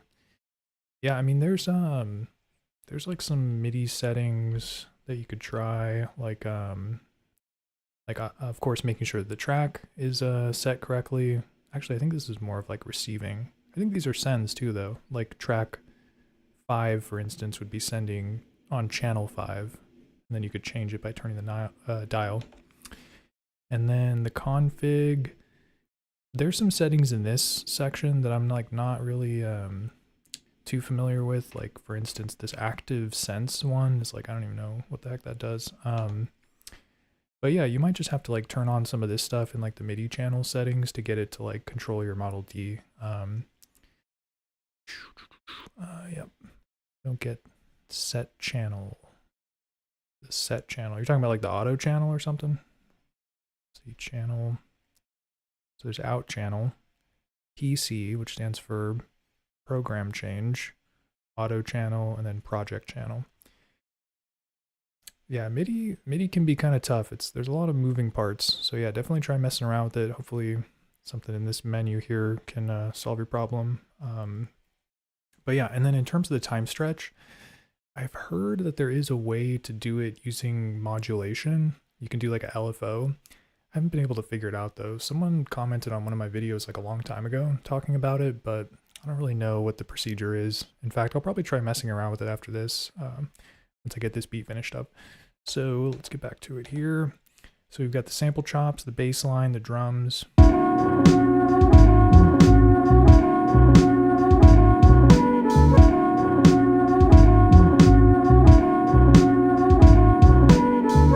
try and turn the bass up a little bit.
Nice, yeah, hopefully that bass isn't clipping too much. I'm seeing it on OBS, it's like going into red, so it sounds okay in the cans, so could be great video on the chat. Yeah, how to make it happen. Yeah, I have let me think. I feel like I did do a video where I was syncing some devices. It's like how to connect external devices to the Lofi12XT. But yeah, it was more of like using one to control the other. I didn't like, press play on one and then the other one started playing. Did that for the pocket operator, but that's a little different because it uses the sync and not the MIDI. But yeah, it's a good idea, man. I'll have to find a cool synthesizer to control. Oh, the time stretching. Yeah. Yeah, once I figure it out, man, I want to share the knowledge, but I literally cannot figure out how to do it. But yeah, man, thanks for stopping by, Wurzel. I appreciate it, man. It's cool to see you come back. All right, so but yeah, the time stretching stuff, we'll get into that for sure. Let me keep chipping away at this thing though. All right, so I think at this point I'm good to get back to the sample chops. So let's jump over to that track and see what's what.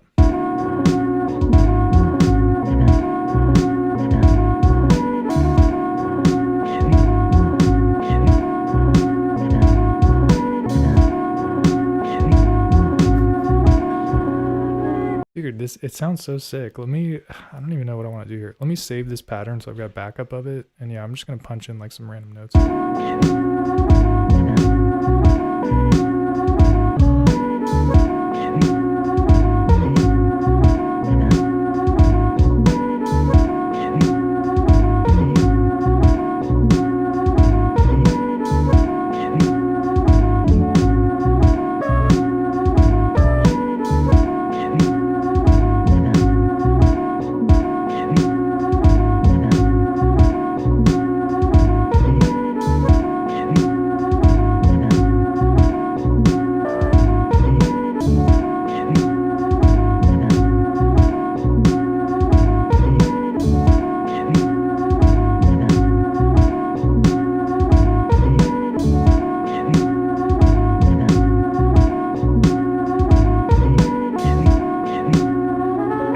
Samurai Chill, dude. Yeah, you got in right on time, dude. Right when I started cooking up this banger, bro. Now these sample chops really came together. It's like I'm vibing on them for sure. But yeah, what's cracking, man? How you doing?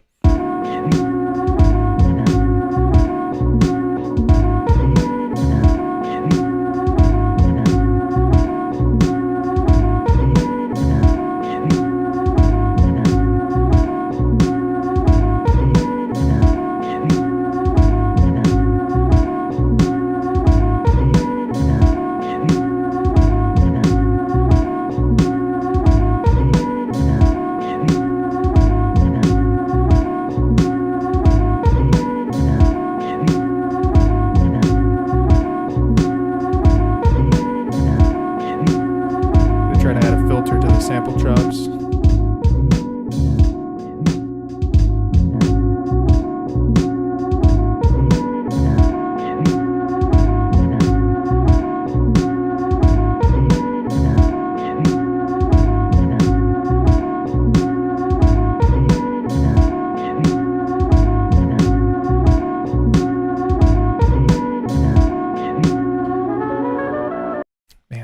Vibing on these sample chops. I like the sequence. Oh dude, heck yeah. Yeah, man, that's what's up. Yeah, stay at it for sure. I'm gonna try something different here, which is, I'm not sure if you all mess around with the probability settings on the Lofi12XT, but I think we might be able to use the probability settings to turn this pattern into something a little more dynamic and interesting. So you can see I punched in some sample chops in the off notes here. Oh dude, thanks bro. Yeah, I'm just like hoping that I'm not playing notes out of key most of the time basically. But yeah, you should have seen me put together the bass line on this one earlier. I was just like kind of tapping stuff and I'm like, that sounds bad. Oh yeah, I like that one. And then I just kind of like press the ones that sound good or whatever. Okay, so yeah, probability on this thing. So we've got these sample chops on the in-between notes. I kind of want those to have like sort of a 50% chance to play so that the sequence can sometimes just play the basic chops, like the horn part, and then other times it'll play like the girl kind of saying. Yeah, it's like she's like beginning her vocals, so it's like shebang, bang. It sounds kind of weird, but it's cool. Okay, so and then in order to do the probability, you can get to those settings from the config page. From here, there's this SEQ mode, which you click. And yeah, hopefully this screen's not too hard to see. I know it's kind of tiny. And then from here, it says dice, 100%. And it's always going to be set at 100% normally. But what you can do is you can parameter lock the setting to be lower for certain steps, which is what I want to do with the in-between notes. So instead of having it be 50% for every single sample chop, which like might not even play at all, what I want to do is set it to be 50% for the notes that are in the middle. So let me just see here. Yep. So we're going to hold the step down, turn the C knob, and bring it down to 50%. I'll do that with this one too. And then we'll go to the second page. Whoops. And then we'll do that with these ones as well.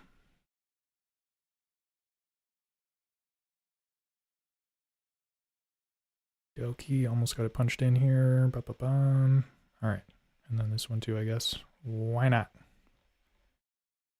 All right, now let's hear how it sounds with some of these like 50% triggers.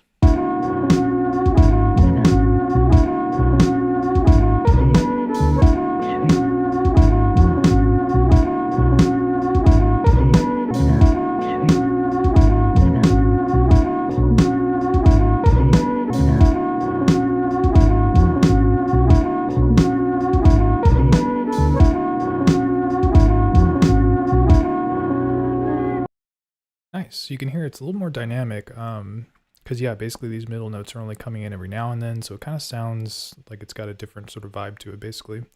I wonder what would happen if I tried setting these ones to 50% too. Because the fact that there's one right before it means that if this one doesn't play, I think this one would continue to play through. So let me try that on, well, let me go to the first page. Yeah, I'll try it on this one, I guess.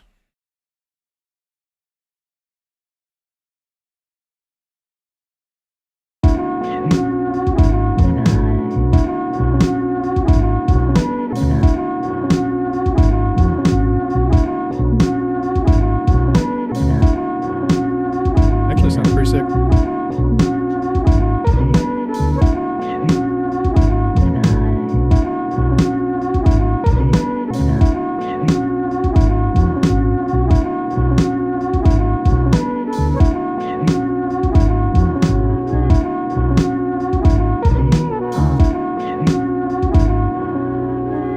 Yeah, so it sounds like way more dynamic, which is pretty cool. Yeah, the probability stuff, I usually don't mess around with it, but I've been trying to figure out like ways to sort of get it implemented into my patterns, especially because a device like this, the M8, it's got a lot of this like kind of random chance type elements that you can put in when you're sequencing songs. So I wanted to infuse that into this device. So it seems like it's working out pretty well.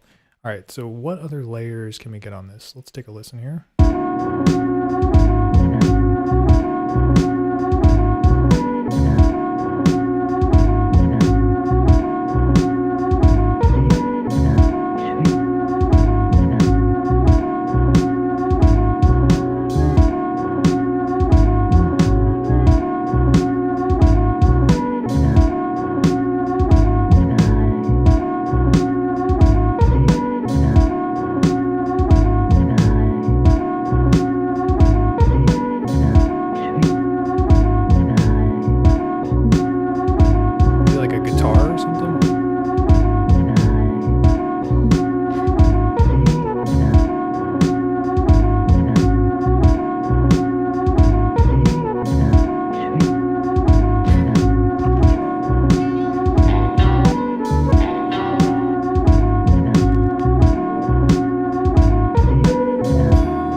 Yeah, maybe this kind of like waka waka sort of guitar. That's probably not the best way to describe it. I feel like this might work. Let's take a look at the waveform here. Oh heck yeah, yeah. See, Simon knows what's up, man. I'm telling you, you gotta piece together all these weird random samples. Okay, so we're gonna record this in and figure it out from there. Function record. Yeah, who knows where I recorded this from?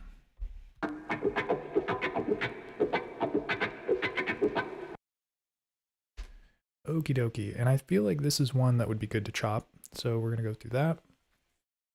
Let's do function sound. I'm gonna turn velocity sensitivity off so that we can hear it at the max volume.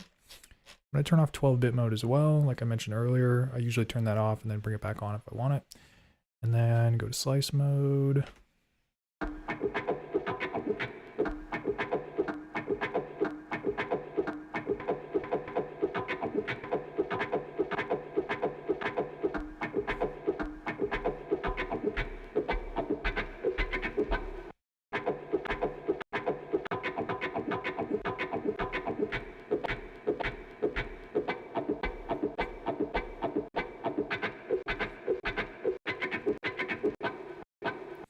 Yeah, let's see how this turns out. Okay, so back, and then I need to put them in a choke group too. Let's see, pad. I'm gonna do this lightning fast. I screwed some of those up. Okay. Okie dokie.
right, yeah, that's it's sounding pretty sick. Let me adjust the velocity of some of these. So I feel like this one is a little loud, but now it's at 10. All right, let me listen.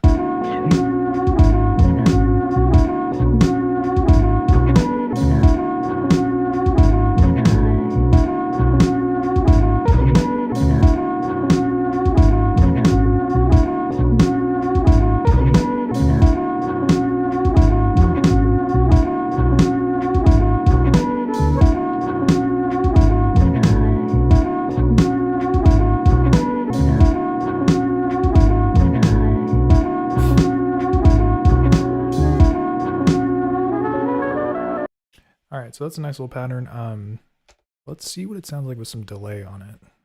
The guitar, that is. So to get to the delay controls, you gotta go to the amp page. What's going on? Oh, pad, amp again. Yep, and then delay. And let's hear, I'm gonna solo this track just to like kind of hear what it sounds like. Oh man, that's so weird sounding. All right, so we gotta definitely make this not sound so crazy. Reverb page, delay, bring down the, I guess what I can do is like a BPM sync.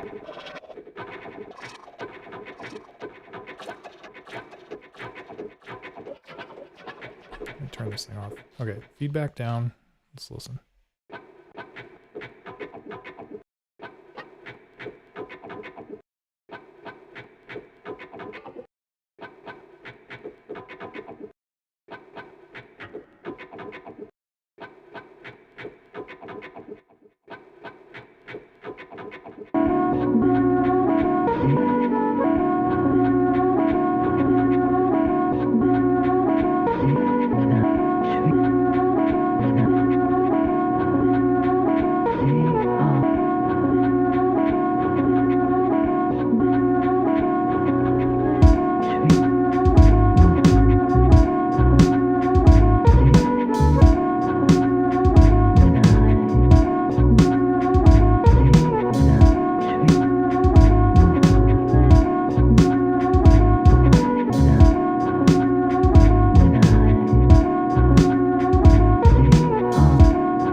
Yeah, that turned out pretty sick. It's got kind of a unique rhythm to it almost. And then yeah, what I did after that was I just adjusted the delay send a little bit because it was I crank it initially just to like hear what it sounds like, and then you kind of just bring it back once you're ready to do that. Okay, so we've got some pretty sick tracks: sample chops, drums, bass, guitar. What else do we need here? What else? Let's see, maybe some kind of like synthesizer or something.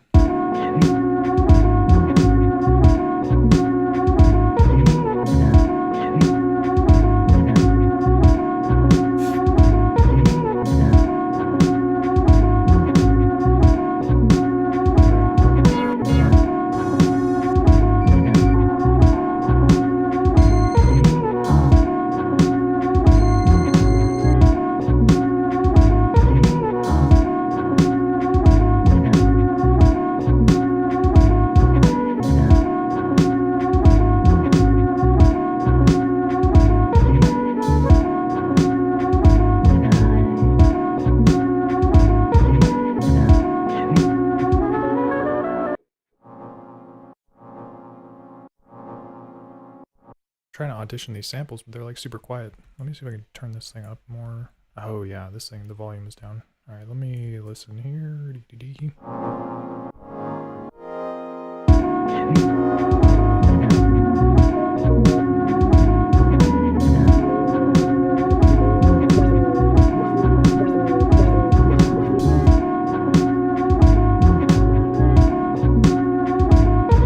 Gotta turn the sample chops down a little bit too.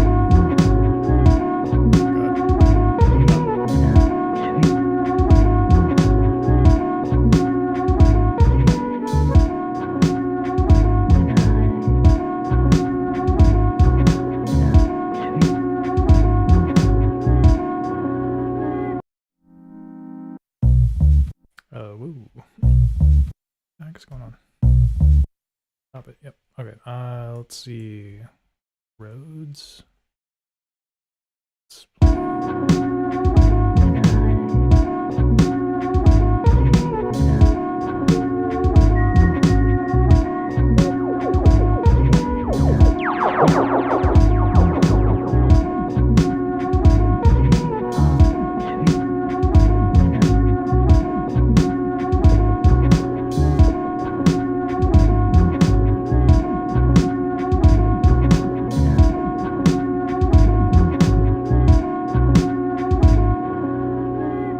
Sounds kind of interesting. Let's a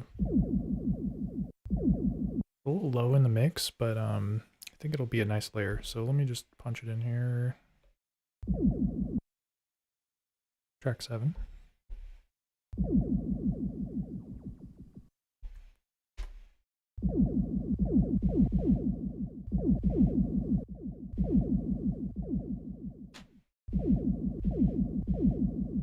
And then I'm going to put this one on mono mode because I don't really plan on playing chords with it.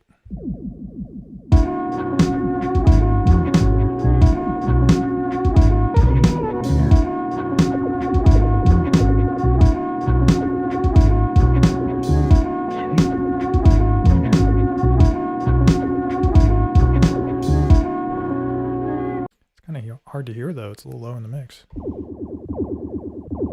Ooh, you know what, it sounds kind of interesting when you pitch it.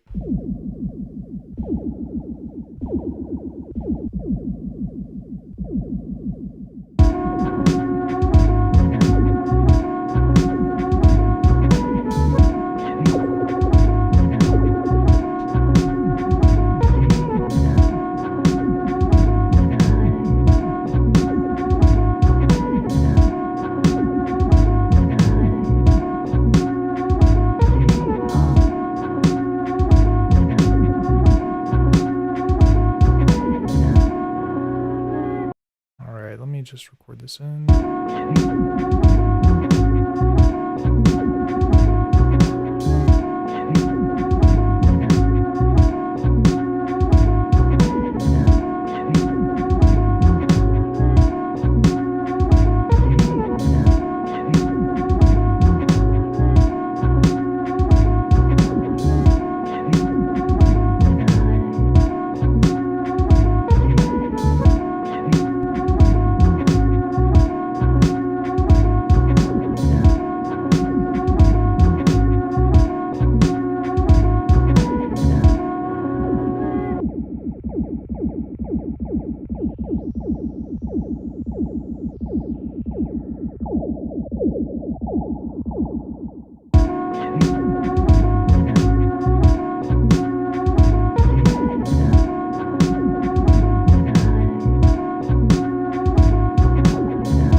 Nice. Okay, that layer works pretty well. How do I feel about TikTok being back? Ooh, is it back? Dang, I didn't even know. I saw something about it being banned, and then I was like, oh, interesting, I guess. I don't really mess around too much on it, but I'm sure teenagers were pissed. That's my official statement on it.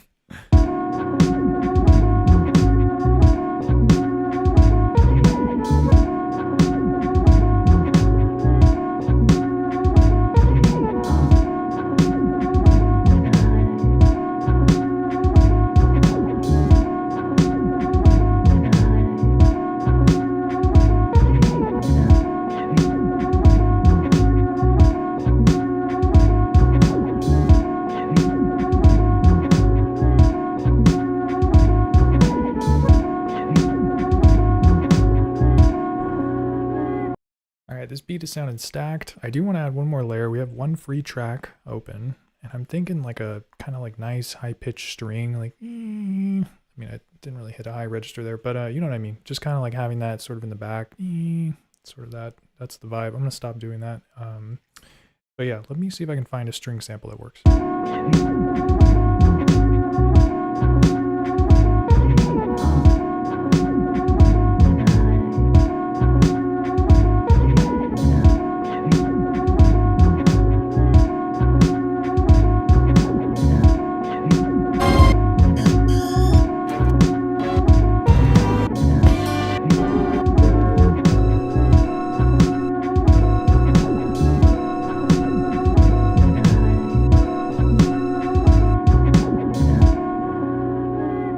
That's the vibe right there. Okay, this one, it's got something interesting going on, which I could probably high pass out. A weird back thing. Let me turn like the loop region on, I guess. See what that sounds like.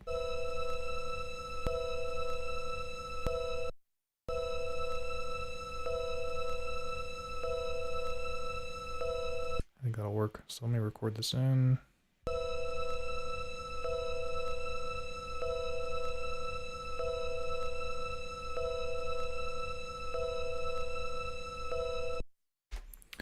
Okie dokie. All right, and then sound.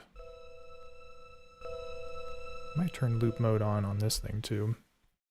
Do I use mixtape mode a lot? I really don't, to be honest with you. It's a cool feature though, but I feel like normally when I want to export stuff from this, I usually just like track it out and put in DAW or something. But I know there's some people that get great mileage out of it. Like I think Simon Lane, he does like a lot of mixtapes. He's in the chat too, or was in the chat earlier. But yeah, so there's definitely use cases for it. And yeah, some people like really get a lot of mileage out of it. I don't use it too much, to be honest though. All right, let me turn this on to mono mode. Mono, yep. And let's see if we can get a good note in.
The string sequence is a little too cheesy or if it works, but I kind of like just putting in these different notes. Here's what we're gonna do. We're gonna save it.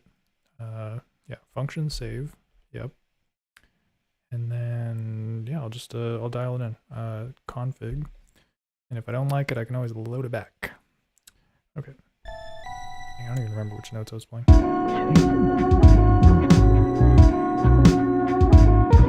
Oh crap, I forgot to okay. So we're already going to load it back, undo it. Yeah, so hold function, then turn the knob. It'll clone it.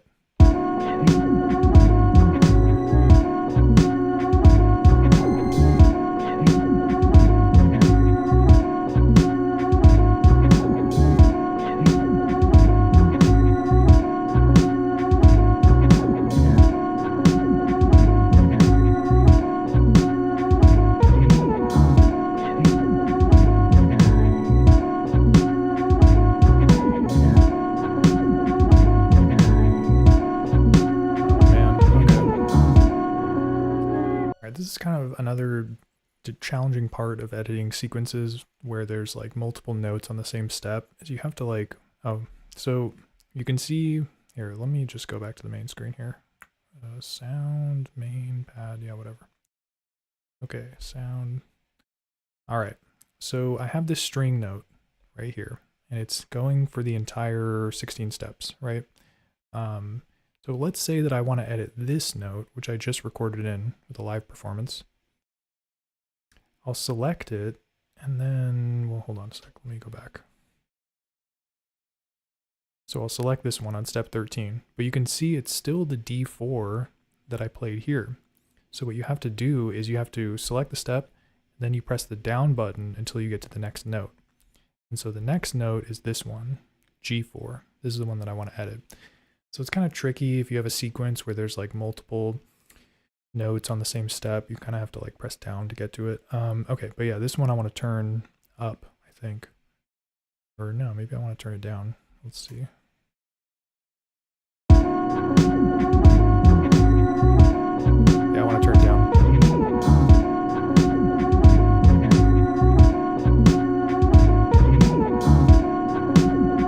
The second one's super quiet.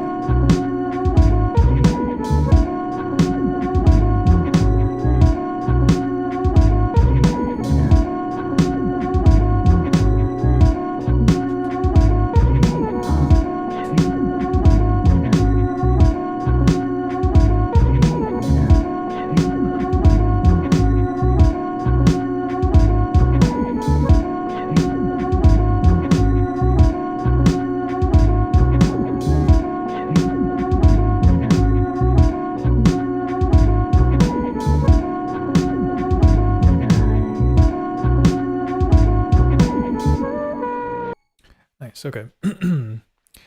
Yeah, it's a lot of fun. Yeah, the different tapes you can get, and then yeah, the different tape modes can get you different sounds. So actually, let's test it out. So on this beat that I'm working on, mixtape mode has been off the whole time. Yeah, so monitor's off and enable is off. Oh, thanks, Simon. I appreciate that. So let's hear how it sounds with some cassette filters on it. So right now, here, I'll play it without it, and then I'll turn it on, and you can hear it.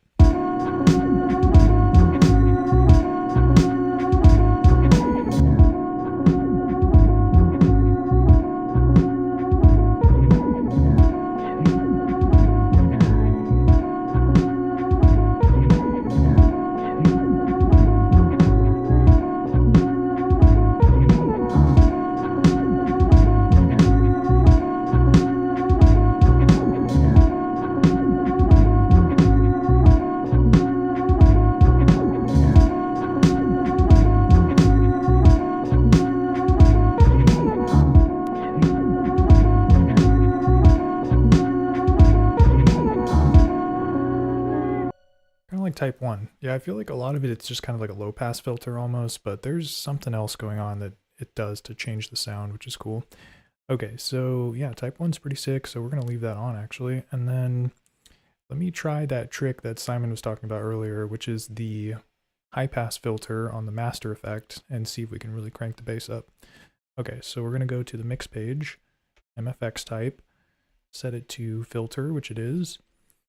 Bring everything down really quick so I don't screw anything up here. Oh man, dude, these knobs, I swear. Okay, here we go. And then second page, we're going to set this to high pass filter. All right, so back on the MFX page, let's take a listen here. Yeah, so now it sounds like there's like no low end.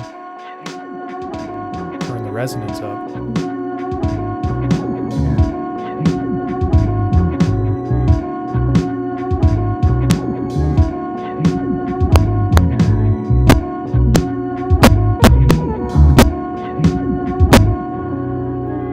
Seeing a lot of red clipping on OBS, so hopefully it doesn't sound like super jacked up on your phone speaker. But yeah, basically keeping it low I think is good. And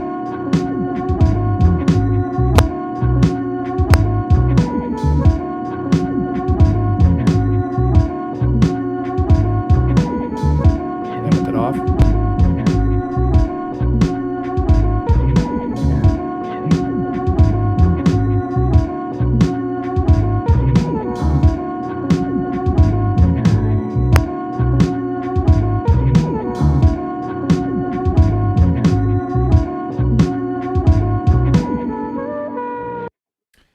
I gotta get some new knobs. I see people using these ones by forget what the name of the store or whatever is, but yeah, it looks pretty legit. Yeah, these knobs are just like sometimes it's kind of finicky. Okay, so yeah, that's pretty much it. Let me save this, function save.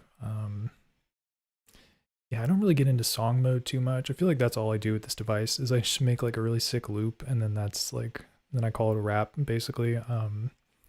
I could do like an alternate sample chop sequence here. Yeah, that's what we're gonna do. So function save, make a copy of it. So now that it lives on pattern 1, but also pattern 2, then I'm going to erase the sample chops here, clear the notes, and then from here, oh man, let me clear the parameter lock. Yeah, there you go. And then I'll just try and tap out like maybe one alternate sequence. Let's see if we can figure it out. Oh, these are all the layers.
Dang, that actually turned out pretty sick. So let me try to, I kind of have an idea with this chop here where I want to decrease the pitch of it to see what it sounds like. So let me, and yeah, this is a cool trick when it comes to sequencing sample chops on this, because normally when you're doing sample chops on this device, you're stuck in the same pitch. But, so like when you try to play it chromatically, like how you normally would, you're like kind of just, you can't bring it down or whatever. I know I didn't explain that well, but basically what I'm going to do here is I'm going to hold this button, and then while you're holding it, you can adjust certain parameters. So right now the pitch is -2. We're going to bring it down to -4, I guess, and see what that sounds like.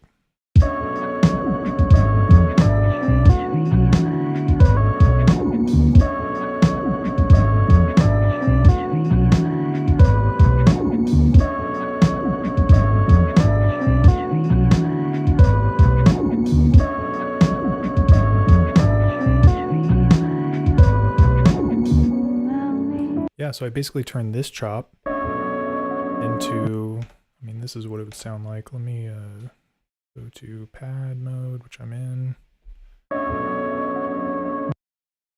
Shoot, I'm gonna totally jack this up. Function. Whoa, what am I doing here? Yeah, you hold function, then you click the knob. Ah, see, so this is what it sounds like in the sequence. This is what it sounds like normally. But once we get to this note, 9, because I parameter locked it, it'll play the lower version.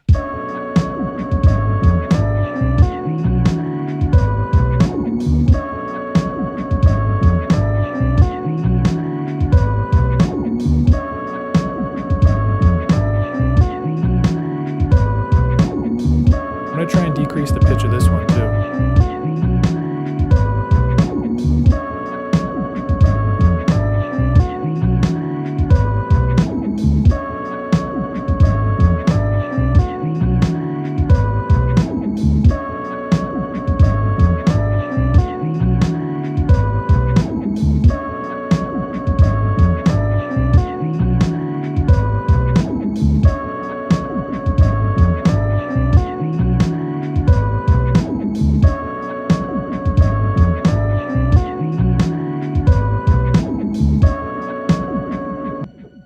Nice. Okay. Dang, yeah, that ended up sounding pretty sick. Function save.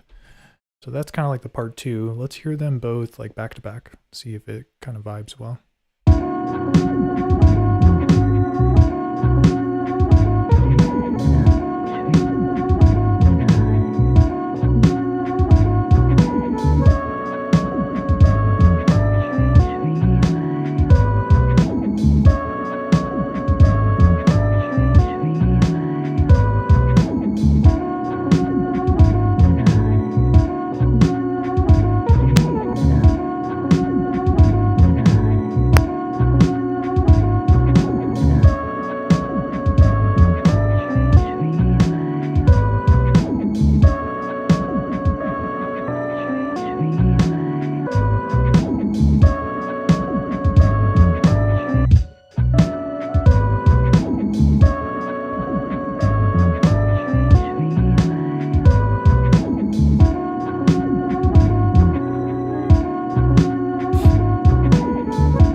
we're gonna do here? So yeah, I'm having a lot of fun jamming out on this thing.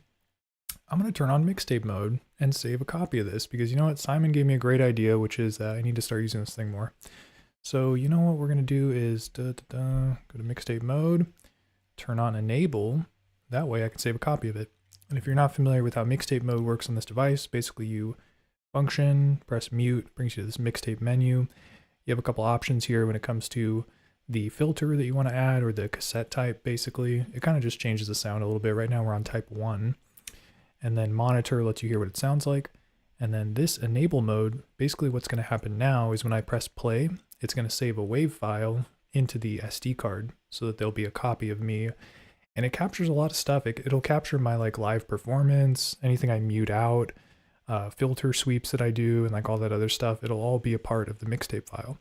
So it's a great way to like capture your music if you're not interested in like plugging into your computer and doing the whole DAW thing, which can be a lot of work, to be honest. So it's like a nice, quick and easy way to yeah, export your music. So I've got it on. You can see that the mixtape icon, it's probably really small on your screen, but it's like right there at the top next to the USB symbol. So now when I press play, it'll activate and it'll start saving the copy of my whatever I'm jamming out on. So let's set it up to where there's no drums, kind of like it would be an intro to a song.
Dang. All right. Well, that was the mixtape, dude. That actually pulled that off in a pretty reasonable fashion. I thought I was gonna have to do a couple takes, but yeah, that turned out pretty cool.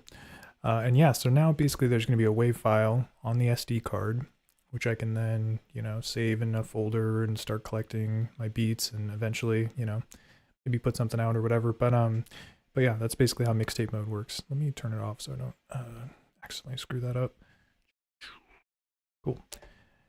But yeah, I mean, that's pretty much it for this session. I just wanted to make a beat with the Lofi12XT. Gosh, how long have I been streaming for? I'm on cannot see the clock here, but it's been a while. So yeah, I think that was the beat I made, and I appreciate you all tuning in. And yeah, keep an eye out for other 6 streams, other videos. Be sure to comment if you have ideas for stuff that you want to learn about, and I can, you know, maybe make a video about it. But yeah, I will catch you all later. Peace.